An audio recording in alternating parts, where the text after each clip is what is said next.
Chapter 1006. He had short, fluffy black hair, a pair of thick, black-rimmed glasses on his nose, casual clothing, and a pair of leather shoes. The abyssal magic dragon turned into a burly man and followed behind him. "Your Excellency, I don't understand." While saying so, Magic Dragon was trying to keep up with the other party. "What do you not understand?" the man asked without turning around. "Why would an esteemed and unparalleled existence like yourself register as a hitman in the Mortal Hitman Guild?" Magic Dragon cautiously asked. "Ahaha, isn't that interesting? Not only can I earn money, but I can also legally travel between worlds," the man replied. Magic Dragon lowered his voice. "Your Excellency, if you need money, I can guarantee that all of the wealth of the Strife Zones will belong to you. Tisich, you still don't understand. The important thing isn't money, but the pleasurable process of killing for money. Furthermore, the Hitman Guild has a certain clue that I need." The man narrowed his eyes and said. He suddenly stood still, took out a thick book from his chest pocket, and opened it in front of himself. The inside of the book depicted a young man with 4 hovering swords behind his back. The young man was talking to a nebula in the void of space. This scene was slowly disappearing, and it could no longer be seen clearly. Strange. Fate and space-time have indeed begun to fluctuate intensely, but my book of predictive fate shouldn't be obscured by the chaos of this era. While saying so, the man abruptly went silent. A new scene appeared on the book. At one end of the scene was the Soul Shrieker with both male and female faces. At the other end of the scene, a young girl wielding a staff was frantically hiding, while another girl was flying through space, slowly approaching the hiding girl. The man impatiently said, "What a mess! The parallel world apocalypse hasn't even been dealt with yet, and order and chaos are already clashing." He closed the book and told Magic Dragon, "Playtime is over. I have something important to do." The abyssal Magic Dragon was stunned for a moment. He tried his best to suppress the emotions in his heart and said reluctantly, "Are you going to abandon me, Your Excellency?" "Ah, sorry about that. If I don't do some work, the entire world will be destroyed, and I won't be able to play anymore. You should stay by yourself for a while," the man said. "Understood," Magic Dragon said. The man nodded at him and suddenly disappeared. The abyssal Magic Dragon stood there for a long while, looking a little sad. 15 minutes later, when he was sure that the other party had really left, "Ha ha ha ha!" Magic Dragon burst into laughter. He was so excited that his tears almost fell. It roared, "Abyss above, I'm finally free." It moved and disappeared into the void as well. "It's been a long time since the Strife Zone's miracles were performed, so I can finally go back and be worshipped as a god." The other side, the shattered abyss of world fragments. The Bramble Saint ship silently hovered outside the vortex. The deck of the ship was filled with strange and unusual treasures. Even though Gu Qing Shan's cooking skills were superb, the spirit cooking she made wouldn't make people fat and could even quickly replenish their energy. Lola had caught treasures too many times, so she was still a bit tired. Just now, Lola had finished the last portion of her diet meal and returned to her cabin to sleep. At this point, Gu Qingshan had once again washed the wok and started to cook. Lin stood on one side, watching Gu Qingshan seriously stir-frying the ingredients, and helplessly said, "I seem to recall that you came here for something." Gu Qingshan replied, "That's right. I had to come here to complete my world technique." Lin pointed at the wok in his left hand and the spatula in his right hand and asked, "But you're cooking?" Gu Qingshan didn't answer for a while. After a few side dishes were done, he placed the piping hot ingredients on plates and placed the piping hot dishes on the table. "Come," Gu Qingshan called out. "What is it?" Lin doubtfully asked. "Lola has finished eating. It's time for us to eat dinner." "Just in time. Try my cooking," Gu Qingshan told her. "I remember now. You really are a good cook." Lin smelled the food and exclaimed in surprise. She came over, helped Gu Qingshan refill the table, and set up the tableware. The two of them sat down at the table. "Do you drink?" Gu Qingshan asked. "I don't. I usually don't," Lin answered honestly. "What kind of alcohol can you drink?" "I can drink anything, but I like something a bit lighter." Gu Qingshan thought briefly before opening a bottle of sparkling wine for her. He himself preferred strong liquor. "Cheers, cheers." The two of them clinked glasses and began to eat. "Do you have any leads on your matter?" Lin asked as she ate. We've already reached the vicinity of that place. I'll be sensed in a bit, Gu Shan replied. Do you need me to come with you? No need. Only one person can go. You stay here to protect Lola. There won't be any danger? This trip was a special favor given by a certain senior out of concern for me. There won't be any danger hearing that. Lin calmed down. Her gaze turned towards the numerous treasures on the deck of the ship. Being able to survive the destruction of the various worlds, these treasures had proven how powerful they were. And not only could Lola obtain these treasures, she could also use the blessing of the Empress' ability to directly deliver these treasures to the battlefield and into the hands of those in need. Furthermore, she could also use Shelter of Infinite Worlds to completely conceal herself, making it impossible for anyone to find her. What a youngster with limitless potential, Lin sighed emotionally. Gu Shan replied, who wouldn't? She's still young and her powers haven't fully matured yet, but when she grows up one day, she might even surprise us. But I didn't think your dishes would actually taste so good, Lin continued. Thank you for your praise. Come, have a drink with me. Lin raised her glass. Cheers. Why don't you drink something stronger? I think you can try a bit, Gu Shan asked. Lin explained, I'm used to drinking hard liquor, but if I drink hard liquor, I'll always get drunk and lose composure. That's right, I'll find someone to fight me with everything I have. I won't stop until a victor is decided. Gu Shan's expression froze a bit, then silently placed a bottle of liquor on the ground behind the chair. He then spoke with a serious expression. Actually, the alcohol content of the sparkling wine isn't that high, so it's more suitable for you. Forget about the liquor. After I leave, you'll still have to take care of Lola and this ship. It's a heavy responsibility. I was thinking the same thing, Lin grinned. Halfway through dinner, Gu Shan suddenly put down her glass. You're going? Lin asked. Yes, the fragment of that parallel world has appeared, Gu Shan replied. Why don't I see it? Lin looked around and asked. Because this parallel world had already been destroyed, leaving only the world origin full of unwillingness. Without some sort of proof of its approval, no one would be able to enter, Gu Shan replied. A speck of starlight slowly lit up between his eyebrows. This was the proof that the Fairy of Time left for him. You look like an ancient soul artifact like this, Lin teased. It can't be helped. This is the only way to be pulled in, Gu Shan helplessly replied. Be careful. As soon as Gu Shan replied, she was pulled away by a powerful force from the bramble tree ship. Only Lin remained on the deck of the ship.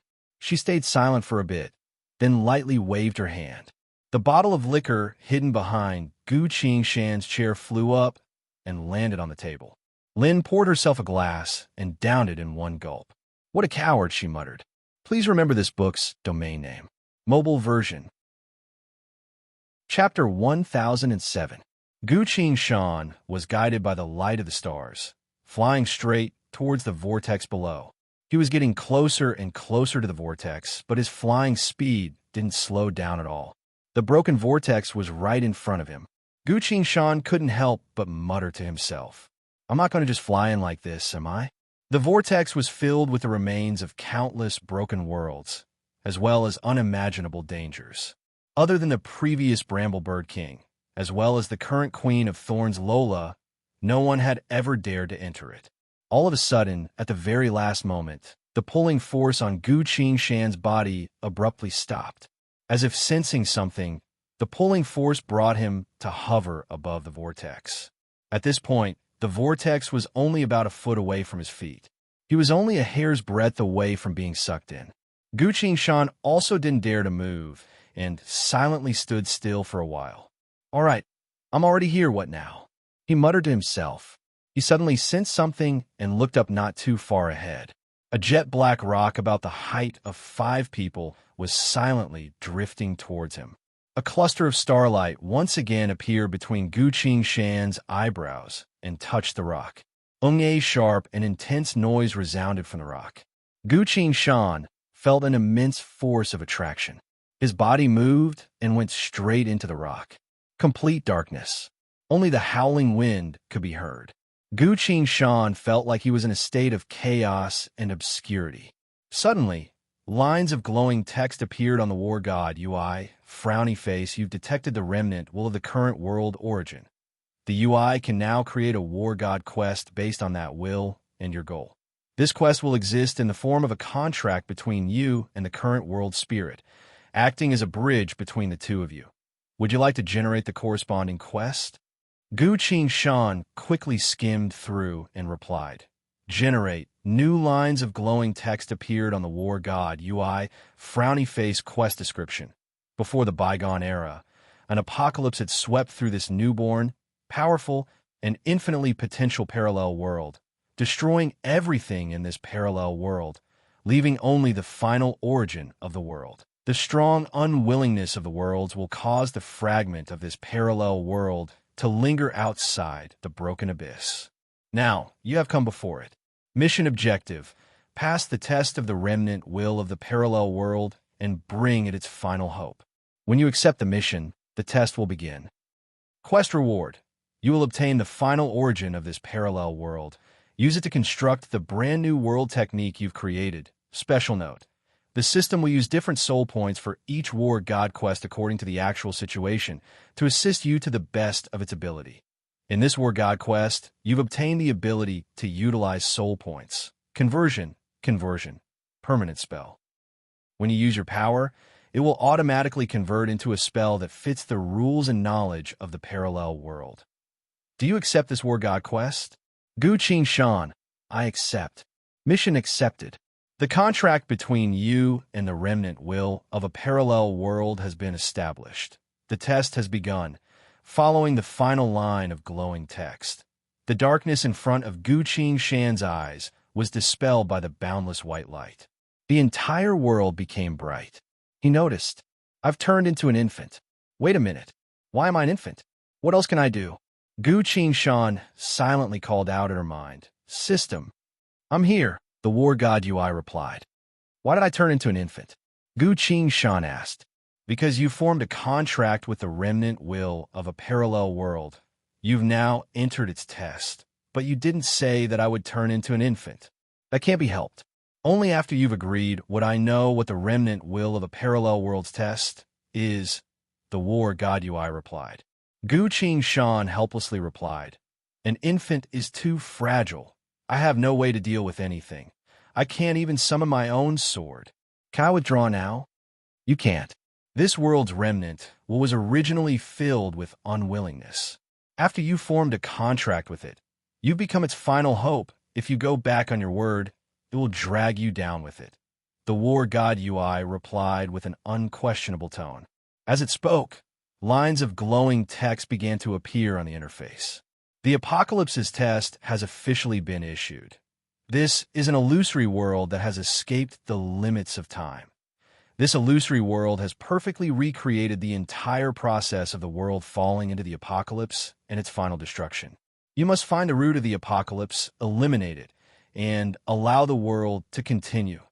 The amount of time you have is 100 years. Description: you will always have the ability to use soul points to change. Special note: during the process of the world destruction, countless outstanding heroes have attempted to save it, but all of them have failed.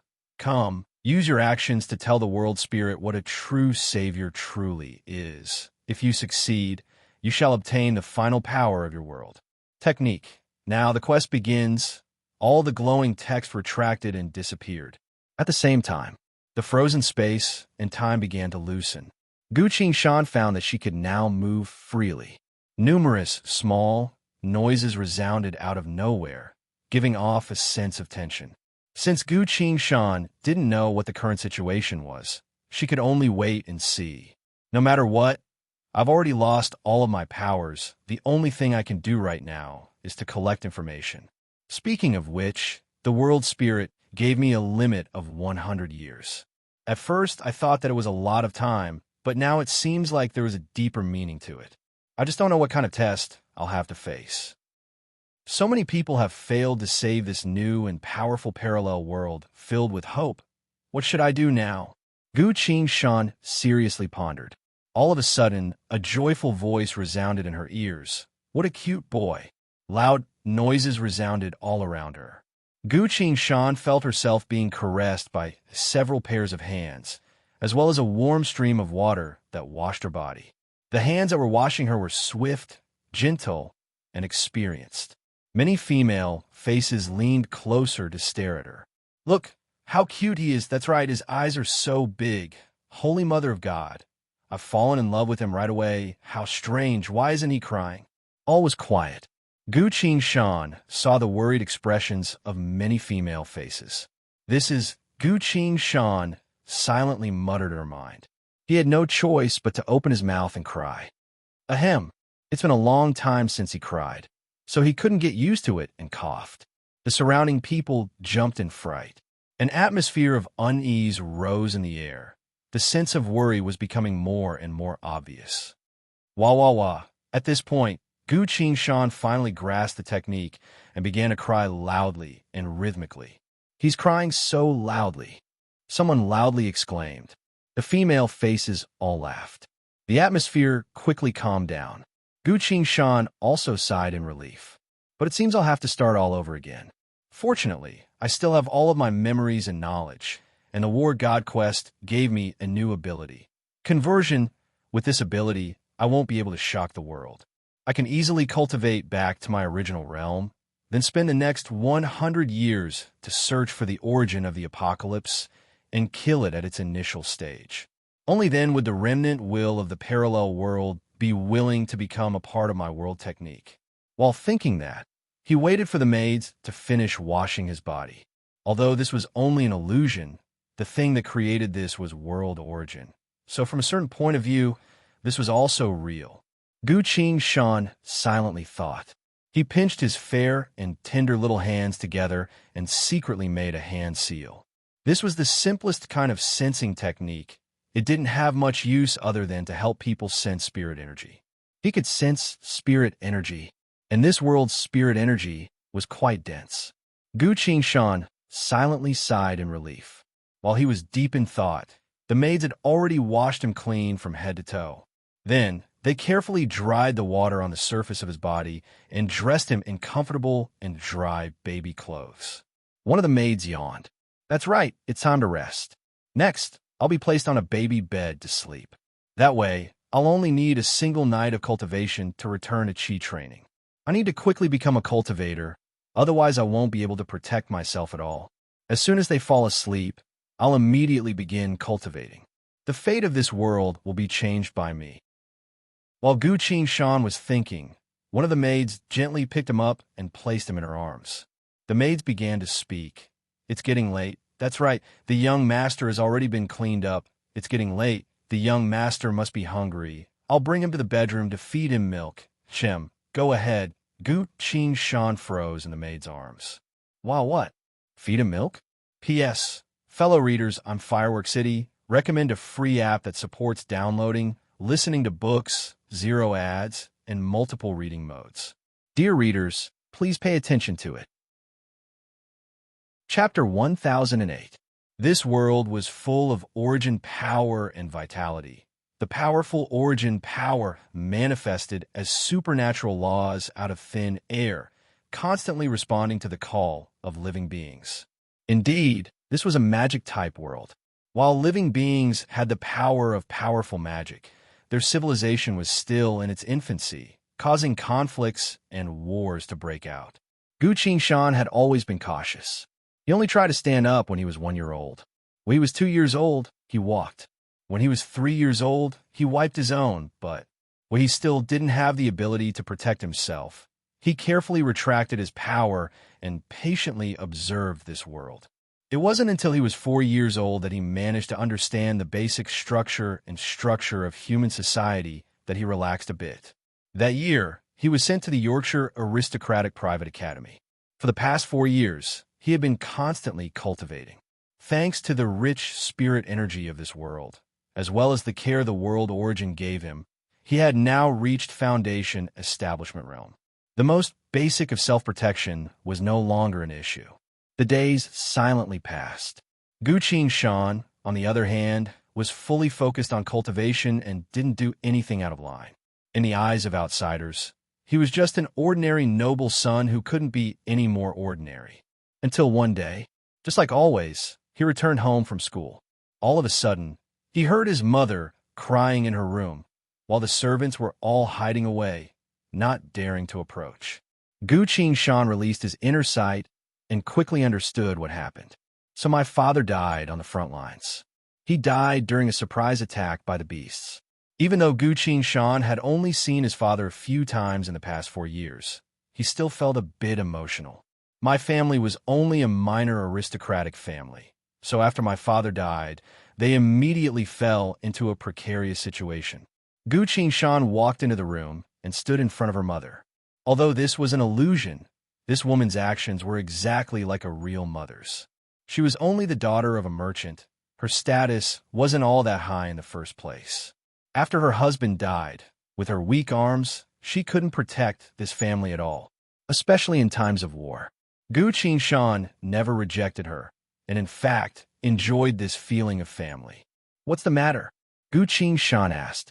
He reached out his hands to hold hers. "Alan, I'm fine." His mother wiped away her tears and forced a smile. "No, tell me, mother." "Well, your father might not come back for a while." His mother couldn't bear it anymore and hugged him tightly in her arms. Gu Shan sighed silently. In the world of cultivation, there was a period of time when people were very particular about leaving the world and entering it. It was believed that cultivators had to cut off all worldly emotions in order to have great achievements in cultivation. But that time has passed. Nowadays, cultivators believe that everything is a part of cultivation. The same goes for emotions. Gu Shan thought for a while. He had long understood the basic rules and circumstances of this world.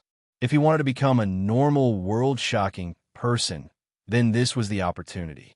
This was also a small repayment for his family, for his mother, and for the maids who had treated him well. Even though these were all illusions, illusions still originated from the world origin. So from a certain point of view, they were all real. In that case, let's begin. Gu Shan silently made his decision. The next day, while Gu Shan was at school, she accidentally cut the neck of another aristocrat's child. While the child was crying, Gu Shan lightly pressed his hand on the child's neck. The wound on his neck was instantly healed. This caused a huge commotion.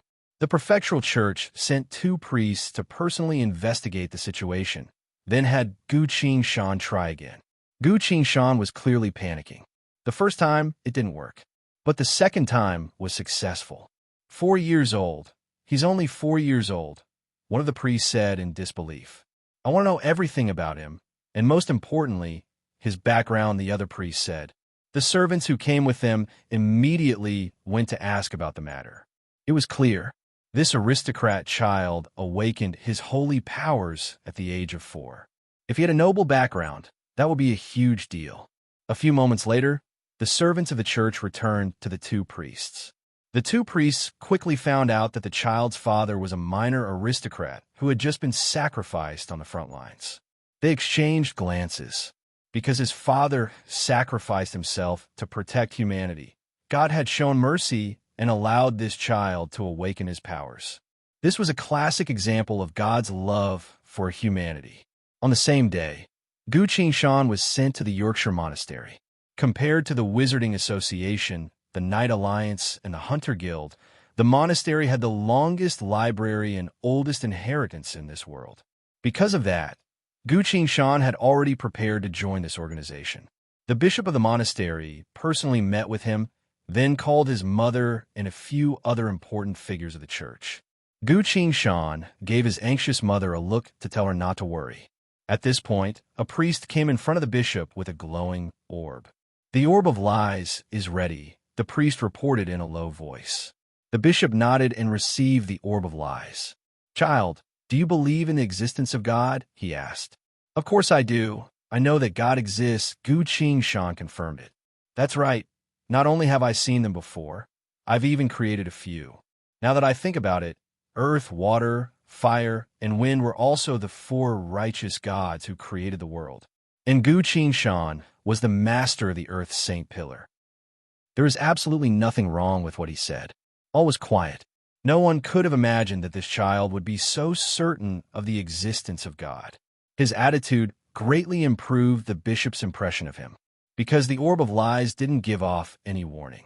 Normally, the orb of lies would always glow, but if someone lied in front of it, the orb would shriek and emit a blinding red light. While this child was speaking, the orb didn't react at all. And so, he was telling the truth. Why do you believe that God exists? The bishop asked further. Because the world was created by God himself. I believe that, Gu Qingshan replied. The bishop looked at him in surprise. Everyone else also looked at this child. God's creation of the world was the content of the 5th book of the Church's 7 books of holy faith. Normally, this child wouldn't know this at the age of 4, unless his parents were devout believers who had been instilling the relevant teachings and knowledge into him from a very young age. The bishop looked down at the orb of lies. Nothing out of the ordinary. You came from a devout and kind family. The bishop praised him, then nodded to Gu Qingshan's mother. Gu Qingshan's mother was flattered and hurriedly bowed to greet him. The bishop of the county church was a true big shot, so he wouldn't easily praise anyone. The people he personally praised could only be the ones the church intended to protect. From now on, he and his child would no longer be harmed by any worldly forces within the county. The bishop thought for a bit, then patiently explained, Child, normally awakening one's holy power takes around 6 years of age, but you've already awakened at the age of 4. According to past experience, this proves that you are far more talented than a normal person. Are you willing to join the church? Gu Qingshan answered without hesitation. I am. The bishop smiled and asked, Why do you want to join the church? Don't be afraid. Tell me what's on your mind, Gu Qingshan replied. Because the church has the deepest inheritance of knowledge. I need to grow up here, so that one day I can defend this world against all evil. Everyone smiled. Although this child's words were childish, his heart was praiseworthy. But then, something completely unexpected happened. Gu Qingshan continued, I was born from the will of the world. I descended from the faraway void to this place. As the incarnation of God in this world, I walked the earth to protect this world. Although his voice was childish, it carried an unprecedented sense of dignity. The entire church went silent. Dead silence. Everyone turned to the orb of lies at the same time. The orb of lies was giving off a soft glow, but didn't give any warnings. This child is telling the truth. Chapter 1009. The bishop looked down at the orb of lies in his hand. The orb of lies was operating steadily without any problems. This is too big of a deal. Seal all exits. The bishop only hesitated for a second before ordering. The knights of the church immediately rushed out from their hiding spots and blocked all the exits. The atmosphere suddenly changed. A sense of killing intent began to spread throughout the church. The VIPs who were invited to the monastery as witnesses couldn't help but feel a bit uneasy seeing this. Sir Bishop, what are you doing? A marquis asked with a forced smile on his face. The bishop gently replied, Please be patient. As this matter cannot be leaked, I must report it to the church HQ immediately. Saying so, he turned to the knights of the church. Kill anyone who tries to leave this place, yes. The knights replied. The bishop hurriedly left the scene with his 2 followers. Gu Qingshan looked at his mother. His mother was blocked by the knights of the church, standing far away from them. Her expression was full of worry and fear. The mother and son's eyes met. Don't worry, Gu Qingshan consoled him. He waved his hand to release a white light into his mother's body. A sense of warmth filled his mother's body, dispelling the worry in her heart and entering a peaceful state. Her face that had been haggard from worry and sorrow for the past few days also regained some vigor. Look, holy serenity. My God, that's a real holy serenity. The crowd became rowdy. Holy serenity was a holy technique that only high-ranking members of the church could perform. A 4-year-old child being able to perform this technique in front of so many people, how unbelievable. An old man stepped out from the crowd, knelt in front of Gu Qingshan, and began to chant a prayer. He used his actions to express his attitude. Facing his first follower, Gu Qingshan appeared calm and collected. Why are you kneeling in front of me? He asked, "Deity, I am currently suffering from serious illness. I feel that my days are numbered. I only wish to enter your kingdom after I die." The old man lowered his head to the ground and spoke in a trembling voice. Gu Qingshan nodded and said nothing. A simple spell had given him his first follower.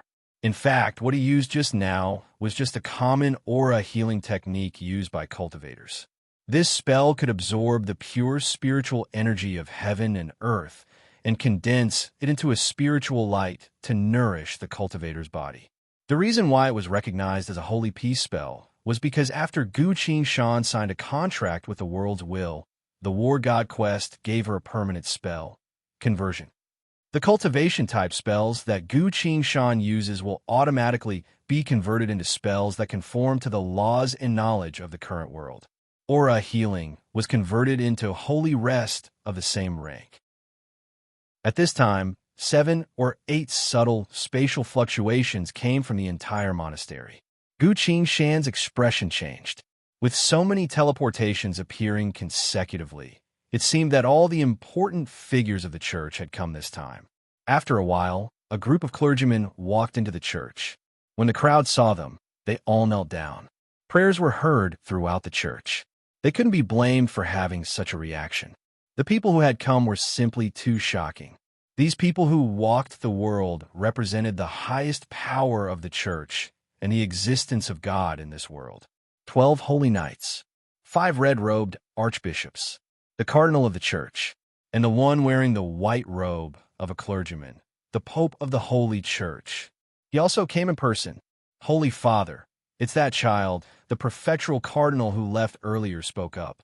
The important figures of the church all looked where he was pointing, only to see an elderly man kneeling on the ground, devoutly praying to a 4-year-old child. While the child's expression was calm and peaceful, his eyes were lowered as if he was listening to the old man's prayers. This scene was a bit shocking.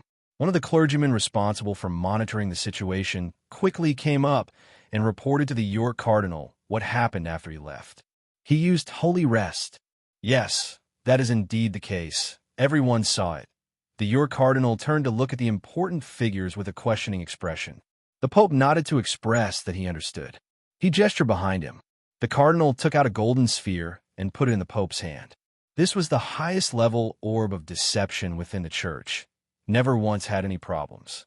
"Blessing of truth," the Pope ordered. Yes, the 5 cardinals stepped forward and used blessing of truth on the golden sphere at the same time. The Pope thought for a bit and continued. "Not enough. I also need oath of punishment of deception." Hearing that, the 5 cardinals retreated to one side. The 12 holy knights stepped forward, drew their swords, pointed them at the golden sphere, and began to bless it with the oath of punishment of deception. After completing their vows, they sheathed their swords and retreated.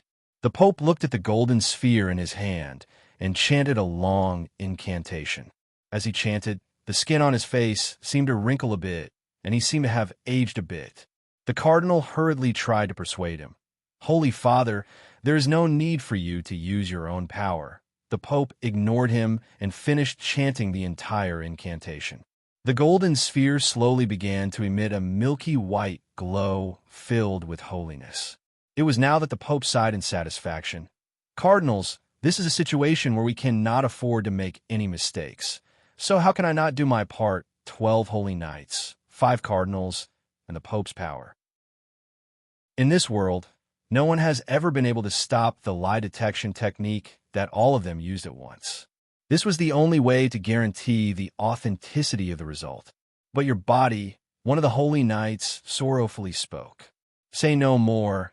If everything is true, then the incarnation of God is right in front of us," the Pope said. Everyone went silent. Under everyone's watchful eyes, the Pope held the golden sphere in front of Gu Qingshan. "Child, are you the incarnation of God?" The Pope didn't hesitate to ask. "To be more precise, I am not an incarnation. I am the pillar god of the billions of worlds," Gu Qingshan calmly answered. Everyone looked at the golden sphere in the Pope's hand. The golden sphere was still giving off a faint white light, gentle and calm. Everything was normal. The Pope sucked in a cold breath. Not too far behind him, The cardinals and knights all knelt down. No one felt sorry for the technique that the Pope exchanged his lifespan for. Why did you only reveal your identity after descending into the secular world for 4 years? The Pope asked. This was a good question. Even Gu Qin Shan silently praised him. Because I needed some time to recover my power, Gu Qin Shan answered. The crowd became a bit rowdy. The Pope's expression didn't change, and he didn't ask anything else. He slowly knelt in front of Gu Qin Shan, closed his eyes, and spoke. I ask for God's holy grace. Gu Qin Shan silently smiled. This old fox is quite an interesting one. According to the teachings of this world, holy grace was divided into several levels. A normal holy priest can grant the most basic soul baptism technique to mortals in the secular world. A high-ranking cardinal can grant holy rest technique. The Pope can grant holy protection technique. This is a technique that can last for 3 months, protecting the recipient from any curses or evil magic. As for God, no one knows what kind of holy grace they can grant. But according to common sense, the holy grace of God wouldn't be any weaker than the Pope's. Otherwise, how could he be called a god? And so, even if the golden sphere didn't react, which proved that Gu Qin Shan was telling the truth, the Pope still chose to be cautious. But for Gu Qin Shan, this wasn't even a test at all. After all, even the entire divine race couldn't see through him in the age of old. Gu Qin Shan looked at the Pope and muttered, Very well, you are my representative in the secular world, the shepherd who watches over the secular world. I shall grant you holy grace. Without waiting for the Pope to react, he turned to the old man who had been kneeling next to him. And you're the first believer to pray in front of me after I revealed my identity. I have decided to grant you and my representative this holy grace. The old man opened his eyes wide, looked at the Pope, then shrunk a bit in fear. The Pope gently spoke. Come, this is the will of God. It cannot be resisted. While he spoke, the old man had been moved by an invisible force to the same position as him. And now, the Pope and the old man were both kneeling in front of a 4-year-old child. But no one found this scene to be laughable. Everyone held their breaths, waiting to witness what would happen next. No one has ever seen a god using holy grace with their own eyes, so they didn't know what it was. Gu Qin Shan's mind moved. A sharp sword phantom manifested from thin air, slicing through the bodies of the Pope and the old man. The heaven sword, chaotic flow, activated. In everyone's eyes, they could only see boundless holy light erupting from Gu Qin Shan's body. Amidst the hymn of holy music, the holy light fell upon the Pope and the old man. A miracle had occurred. The white hair on the old Pope and the old man's heads gradually turned black. The wrinkles on their faces disappeared. Their skin became ruddy and smooth. They gradually straightened their backs and grew a little taller. They had returned to their 20s, regaining their youth. No one in this world has ever been able to resist the laws of life and death. Powerful professionists might be able to extend their lifespan, but no one has ever been able to go against the flow and regain their youth. This is I, a young and powerful voice resounded. This was the Pope's voice. He could sense the changes in himself. All of his old wounds and ailments were gone. His life force that was like a candle flickering in the wind had once again become abundant and powerful, just like when he was in his prime. No, I am now in my prime. Even with the Pope's mental fortitude, he couldn't say anything in front of such an unimaginable miracle. Gu Qin Shan looked at him and casually spoke. It is not yet time for you to go to the divine kingdom. I need you to remain in this world and continue to contribute to the church. The Pope regained his senses. He knelt down at Gu Qin Shan's feet and spoke in a low voice. "O God, I am your most loyal servant. Your will is my goal. I will do everything in my power to serve you." Chapter 10:10. Up until now, Silver Cutie had been born. This Silver Cutie came from the support of many cute readers.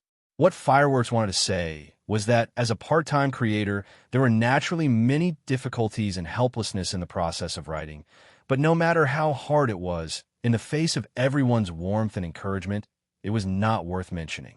She was grateful for everyone's encouragement and trust in Fireworks. You guys are really amazing. You guys have done things that fireworks had never even thought about. She was grateful for all of you who have been silently caring about this book and liked it. Thank you, everyone. Love you. The following is the list of silver adorable crowdfunding readers. Brother Mu Jun, Love, Chun Xingyang. So what if I like you? I 666666666, a sheep called Spring, a lifetime of snow, when blue CC stars, love, love, love, love, who you scold, you laugh, speed 5 kilometers per second, chasing the wind, FZZ. Losing weight, waiting for the wind, also waiting for you. Mu Peijio Kwisaki, my wife. Hachi he, distance purple, stone with orchids, gluttonous black dog, Roy 1111, who won't give up, who's in witnessed. Actually, I am fighting 5 scum, Misaka, shadow, chasing the sun, brother who destroys the world, unintentional carefree between heaven and earth, bone dragon of the netherworld, god of war system, handsome brother of the source, floating life, oh, stop.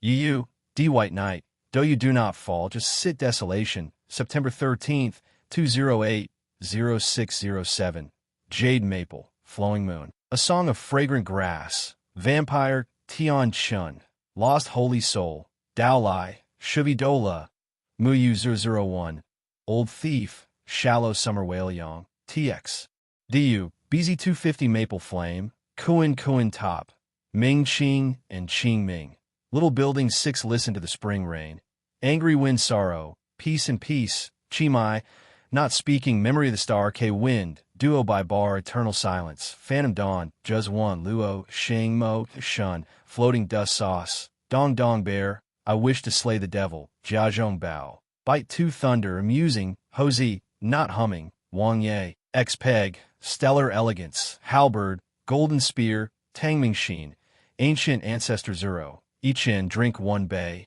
311081-873, book desolation, Tivon 14, Lin Shui, Shuvidola, Muyu 001, old thief 123, shallow summer whale yang, TXDU, BZ250 Maple Flame, Kuin Top, Ching Ming, Xiao Lu 6 listen to spring rain, angry wind sorrow, peace and peace, Chimai, not speak, Yixing, K slash, Dong Xiong, I wish to slay the devil, treasure of Jia, Moat, biting 2 thunder, amusing, using Hosimo, Wang Ye X-Peg, Star Jean, Hal Jean, Tang, ancient Duro E, 3 drink, 31108 am, 2, purple and then long, Dao Rain, I am Dao Dragon, 1 Lu Long, purple moon Ming, rain, you long, you am. Also, if there's anyone missing from the list, please look for Hylon in the group, and I'll add them to the list.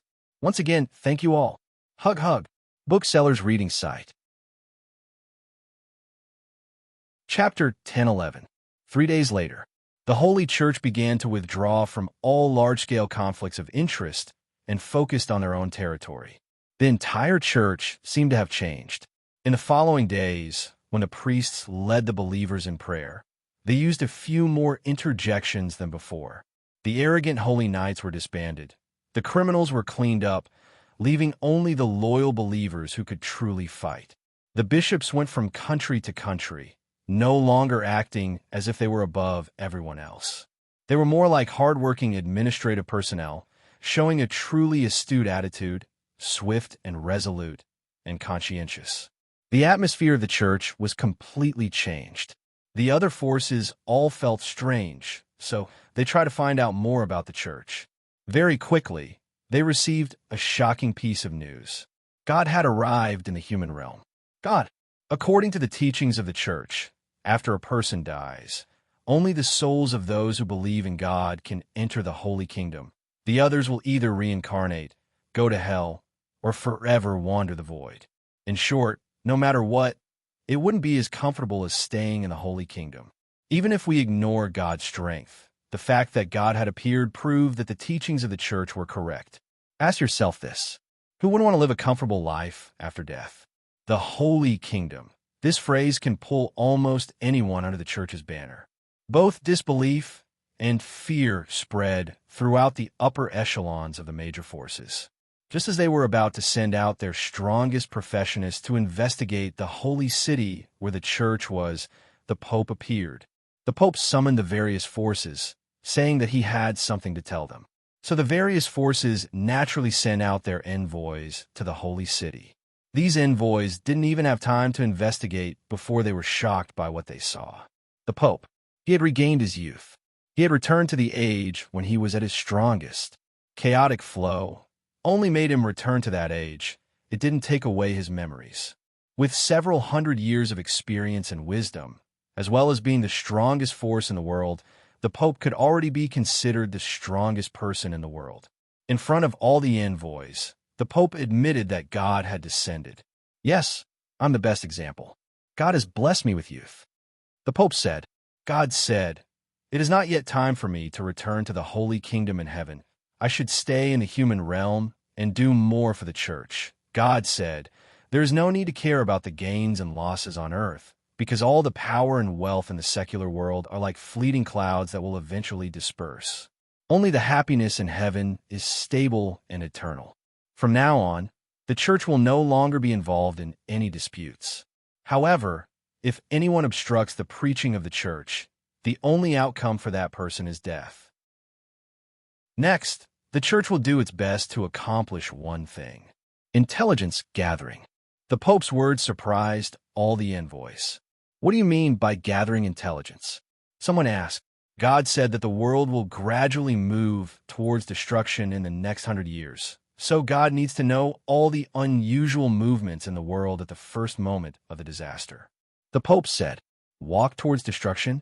The envoys of the various forces cried out involuntarily. This news was quickly spread to the various forces. The leaders of those forces didn't dare to be negligent and used all their resources to investigate the truth of this matter. The events of that day at the Yorkshire Abbey soon came to light. In fact, the Vatican did not intend to hide it. Gods and miracles were real. The more people who knew about it, the better. By the time the truth of the matter had been clearly investigated and laid out in front of the various forces, everyone was silent. How are we supposed to face the church that has a God? Is the destruction that God spoke of real or fake? The professionists were confused. 1 month later, something else happened. The beast race's great chieftain ordered for the war to stop. He left the beast race's territory and traveled alone from the grassland to the holy city, asking to meet with God. Of course, the Pope refused. After all, God had only been in the human realm for 4 years. It would take a long time for him to recover his strength. And the beast race's great chieftain was almost as strong as the Pope. This was humanity's holy city. The Pope not calling for reinforcements to immediately surround and kill him was already taking into consideration that he was willing to submit. The beast race's great chieftain was stopped outside the holy city, so he had no choice but to kneel before the holy city and put a corpse on the ground. Omnipotent God, Master of heaven, Creator of the holy kingdom, Creator of the world, I am willing to submit to you. I only hope that you will remember the beast race's royal bloodline and allow it to continue to lead the beast race on the grassland and prosper the great chieftain knelt on the ground. On the walls of the holy city, the Pope's expression changed as he saw this. That corpse was the Beast King's. The Beast King had the strongest combat prowess of the beast race. Only he could suppress all the other beast race. But now, the Beast King's bloodline had failed. The beast race would fall into chaos and chaos. In theory, this should have been the final moment for humanity to launch an all-out attack to seal their victory. But now, the beast race's great chieftain had come to beg God, which means everything will be decided by God. With that in mind, the Pope ordered his subordinates, go, report everything to God. There's no need. I already know everything. A voice resounded from the void of space. This was Gu Qingshan's voice. The Pope and his followers quickly bowed to greet her. God, what do you think? While the Pope was asking, a cluster of holy light suddenly appeared in the sky. This cluster of light descended outside the holy city like a meteor and entered the Beast King's body. The Beast King opened his eyes. Even if he had immense authority, a mountain of treasures, or the strength to fight against 10,000, he would still be nothing but a pile of dirt in the end. Humanity, or rather, all living beings, the ultimate dream was to live forever. Even if they couldn't achieve this, they would still want to settle for the next best thing.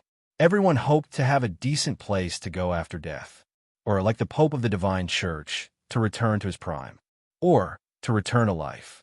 And all of this had already been shown to the world by God. After the beast race swore to serve God, the hierarchy and structure of human society began to silently change. Some countries directly declared their loyalty to the church. It wasn't acceptance, but loyalty. If they couldn't become a professionist, they would only be able to live for a few dozen years. But as long as they worshipped God, they would enter the eternal kingdom after death. Who wouldn't be willing to make such a deal? But the majority of forces, as well as the truly powerful empires, were still observing, because they understood one thing. The beast race had always been ignorant, sly, and untrustworthy. What they worshipped were the powerful souls of ancient living beings, as well as their own ancestors. They had always been dismissive of the beliefs of the human race. The beast race's great chieftain's actions this time were more like a desperate patient seeking medical help. Who knows how the situation would develop in the end? Time slowly passed. Sure enough, after stalling for a few months, the beast race changed their mind. Apparently, they received a revelation from their ancestor, telling them that humanity's God was an evil God. Furthermore, their ancestor said that humanity's God was still too weak, unable to win against the beast king and great chieftain. So there was no need to pay attention to humanity's God. In fact, this was also the main concern of the major human forces. It was said that God wasn't very powerful, and he was only 4 years old. Later on, the human missionaries who followed the beast king back to the grassland to preach were chased away. At the very least, Beast Emperor knew who would save his life. If he killed these clerics, he wouldn't be able to face the consequences. On the same night that the human missionaries returned to the holy city, 2 divine lights filled with a holy and dignified presence emerged from the holy city and flew towards the grassland. The beast race, who had been paying attention to the holy city for a long time, naturally tried their best to stop these 2 lights. However, all of the spell techniques were blocked by one of the beams of light, and they were completely ineffective. And then, all the beast race warriors who tried to stop them were crushed in a meat paste by the other light. The 2 lights continued forward with unstoppable momentum until they reached the depths of the grassland. A ray of bright light slowly descended and blasted the ground. The sky darkened. The wind howled. Everything trembled. The ground was smashed into a bottomless abyss. Everything ceased to exist. On this day, the beast race as a whole had been removed from the stage of history. Chapter 10:12. There were many powerful organizations in this world. For example, the Millennial Empire, the Wizard Association, the Knight Alliance, the Hunter Guild, etc. All of them had a long history and strength. The conflict between the Holy City and the Grassland had attracted the attention of every organization from the very beginning. For a god to resurrect a beast king is indeed a miracle. But the beast king and the great tribal chief betrayed humanity's god in the blink of an eye. Everyone was waiting to see what God would do next. Because reliable information showed that God was only 4 years old when he was reincarnated as a human male, so his power was very limited. And then, what happened next was the divine retribution that caused everyone to tremble. At the edge of the grassland, 2 cardinals of the Divine Church were leading a large group of clergymen to record the specifics of this divine retribution. Their heads were lowered, their expressions were calm and humble, their movements were professional and experienced. They even voluntarily gave way to people who weren't members of the church and prayed for God to protect them.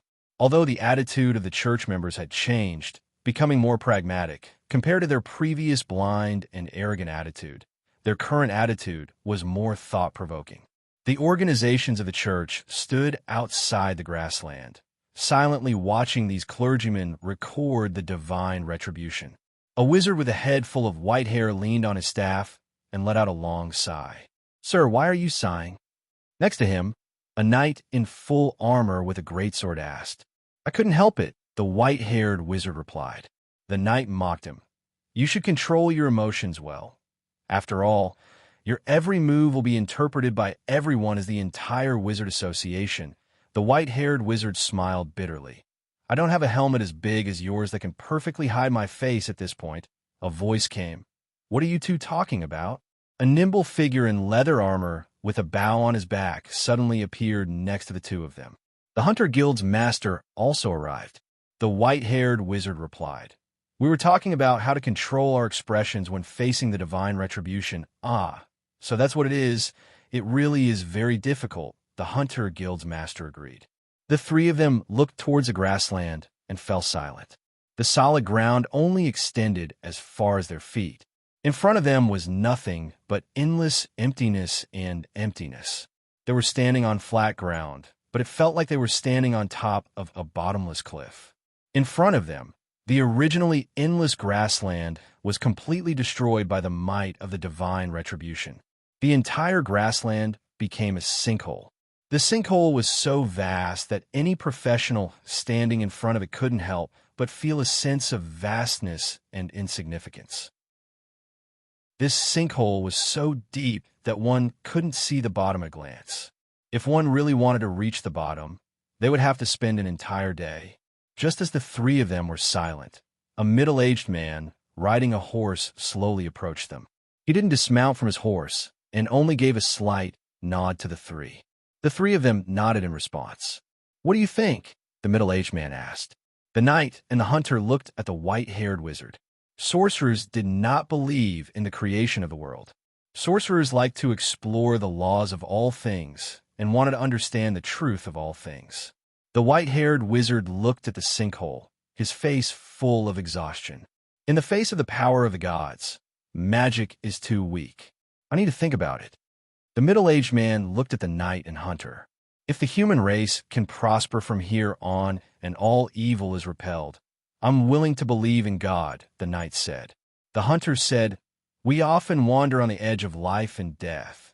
If there's a safe place to go after death, that would be good too. The middle-aged man nodded in understanding. What about you? The hunter called out from behind him. The middle-aged man greeted the three of them. The day after tomorrow, I will ask the Pope to build the first church in my empire's capital. If you're willing to attend the ceremony, come find me at the capital. He controlled his horse and left in front of the three of them. The horse was moving faster and faster as it went further and further away. The hunter and the knight exchanged glances with each other before they moved and followed behind. Only the white-haired wizard was left standing still, staring blankly at the bottomless sinkhole. At another location, the holy city of the divine church. In a garden, the 4-year-old Gu Qingshan was talking to her mother. Because I was worried that you wouldn't be used to it, I brought all of the servants from home. The layout of this place is similar to our home, only a bit bigger. Very well. If you miss your relatives and friends back home, I can have them come visit you at any time. If you want to go back, you can go at any time. Just tell the divine servants, Child, you're very considerate, but I have a question that I can't help but ask. Please ask, Erin, are you really a god? Her mother asked in a scared voice. Gu Qingshan held her mother's hand and smiled. In terms of ability, I might be able to surpass the imagination of living beings and could be considered a true god, but if we ignore ability, I'm still a normal person, is that so? In other words, you've always been my child? That's right, don't worry. Father's corpse has been found. It will be transported back to the holy city in a few days. You mean, I will resurrect him. Gu Qingshan was focused on her cultivation in the holy city, staying in seclusion without leaving. In the blink of an eye, 10 years had passed. Besides the Wizarding Association, most of the world's forces had submitted to the Divine Church. At first, some people were worried that the Church would eliminate all the other forces, take control of the country, and plunder their wealth. But none of that happened. Besides preaching, the Church didn't interfere with the internal operations of any force. Not even the Wizarding Association was pressured by the Church. Regarding this, God only said a single sentence. This sentence was revered by the entire world as the voice of guidance. Nothing on earth is worth it because all living beings will die for a very long time. Only after death will there be eternity. So you must believe in God, do good deeds, accumulate merit. This is the only thing in your short lives that can decide where you belong after death. there were fewer and fewer wars and crimes in the world. That's right, we only have so little time to live. Why do we have to commit crimes for the sake of illusory things? The age of prosperity had arrived. Following that, with the support of God, the church did a single thing: establishing an intelligence-gathering organization across the entire world. After 10 years of development, coupled with people's faith in God and the church, this intelligence-gathering organization was now able to grasp any abnormal occurrences in the world. This was as far as Gu Qingshan's organization of the mortal world was concerned, and he didn't continue any further. For the rest of his time, he cultivated while silently paying attention to the world's development. The world spirit gave him 100 years before.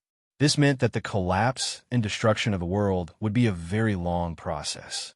The only thing Gu Qingshan could do now was to silently wait for the destruction to begin. Just like that, another 11 years passed. Finally, that day came. As soon as it happened, it caused the entire southern world to become restless. The intelligence-gathering organizations across the world had been operating strictly according to God's orders, so they quickly reported this to the holy city. At the time, Gu Qingshan had just come out from the secret room. His entire body was soaked in sweat, so he accepted the towel Shanu gave him to wipe his sweat. "Is everything going smoothly?" Shanu asked caringly. The first stage of the living being, sacrificial dance, is getting smoother and smoother. I think it won't be long before I can learn the second stage. The living being, sacrificial dance, Gu Qingshan replied. Shanu teased him. It's fortunate that Gongzi made this secret room. Otherwise, if other people saw the god dance like that, all of their piety would disappear without a trace. Let's not talk about that, right? Where's Luo Bingli? She went shopping. Gongzi, both she and I like this world. Gu Qingshan smiled and said nothing. That's right. Unlimited gold. Unparalleled authority. Anyone would love it. Not to mention, this was a miraculous world of magic. There were things that even he found to be eye-opening. However, Shanu and Luo Bingli had been working so hard with him, so it was also Gu Qingshan's own wish to let them relax a bit during this illusion. The Chaoyin sword went to play in the lake outside the holy city. As for the earth sword, it was probably injured right after it was forged so it couldn't manifest. It had always been by Gu Qingshan's side, never leaving. At this point, a cardinal came forward, knelt on one knee, and presented a sealed letter to Gu Qingshan. My lord, this is a strange incident that happened at the southern end of the world today. Very well, the letter flew into Gu Qingshan's hand. The cardinal bowed, didn't dare to look up at Shanu, and silently left. Gu Qingshan opened the letter and seriously read it. His eyebrows scrunched up. Gongzi, what's the matter? Shanu asked. Without a doubt, this incident is very strange, but it's giving me a very familiar feeling. Saying so, Gu Qingshan gave a letter to Shanu. Reading it, Shanu saw that it was about what happened in a faraway mountain town at the southern end of the world. A strange sacrificial ritual happened in the town. All the townspeople were dead, their flesh and blood were all gone, leaving only skeletons in the town. According to the merchants who just left the town, a black light enveloped the town, followed by countless desperate screams of despair. The entire process happened so suddenly that it only lasted for a few breaths worth of time before everyone died. Only a child who went out to look after goats managed to escape. When he was discovered, he was still sleeping in a bush on top of the mountain. Sacrificial ritual? Shanna was a bit surprised. Ever since Gu Qingshan descended into this world as a divinity, she had strictly forbidden the use of human sacrifices to worship the divinity. The beast race that liked to use this method had already gone extinct. In a world with divinities, doing something that was strictly forbidden by divinities was already very unusual. Then, just what kind of person would do such a thing? Gu Qingshan shook his head and began to issue his orders. He spoke to the void of space. The Southern Empire is to immediately begin searching for any clues related to this incident. All paladins are to move to the south. Where the incident happened, the Cardinal of the Grand Secretariat is to stand guard outside of the Holy Church.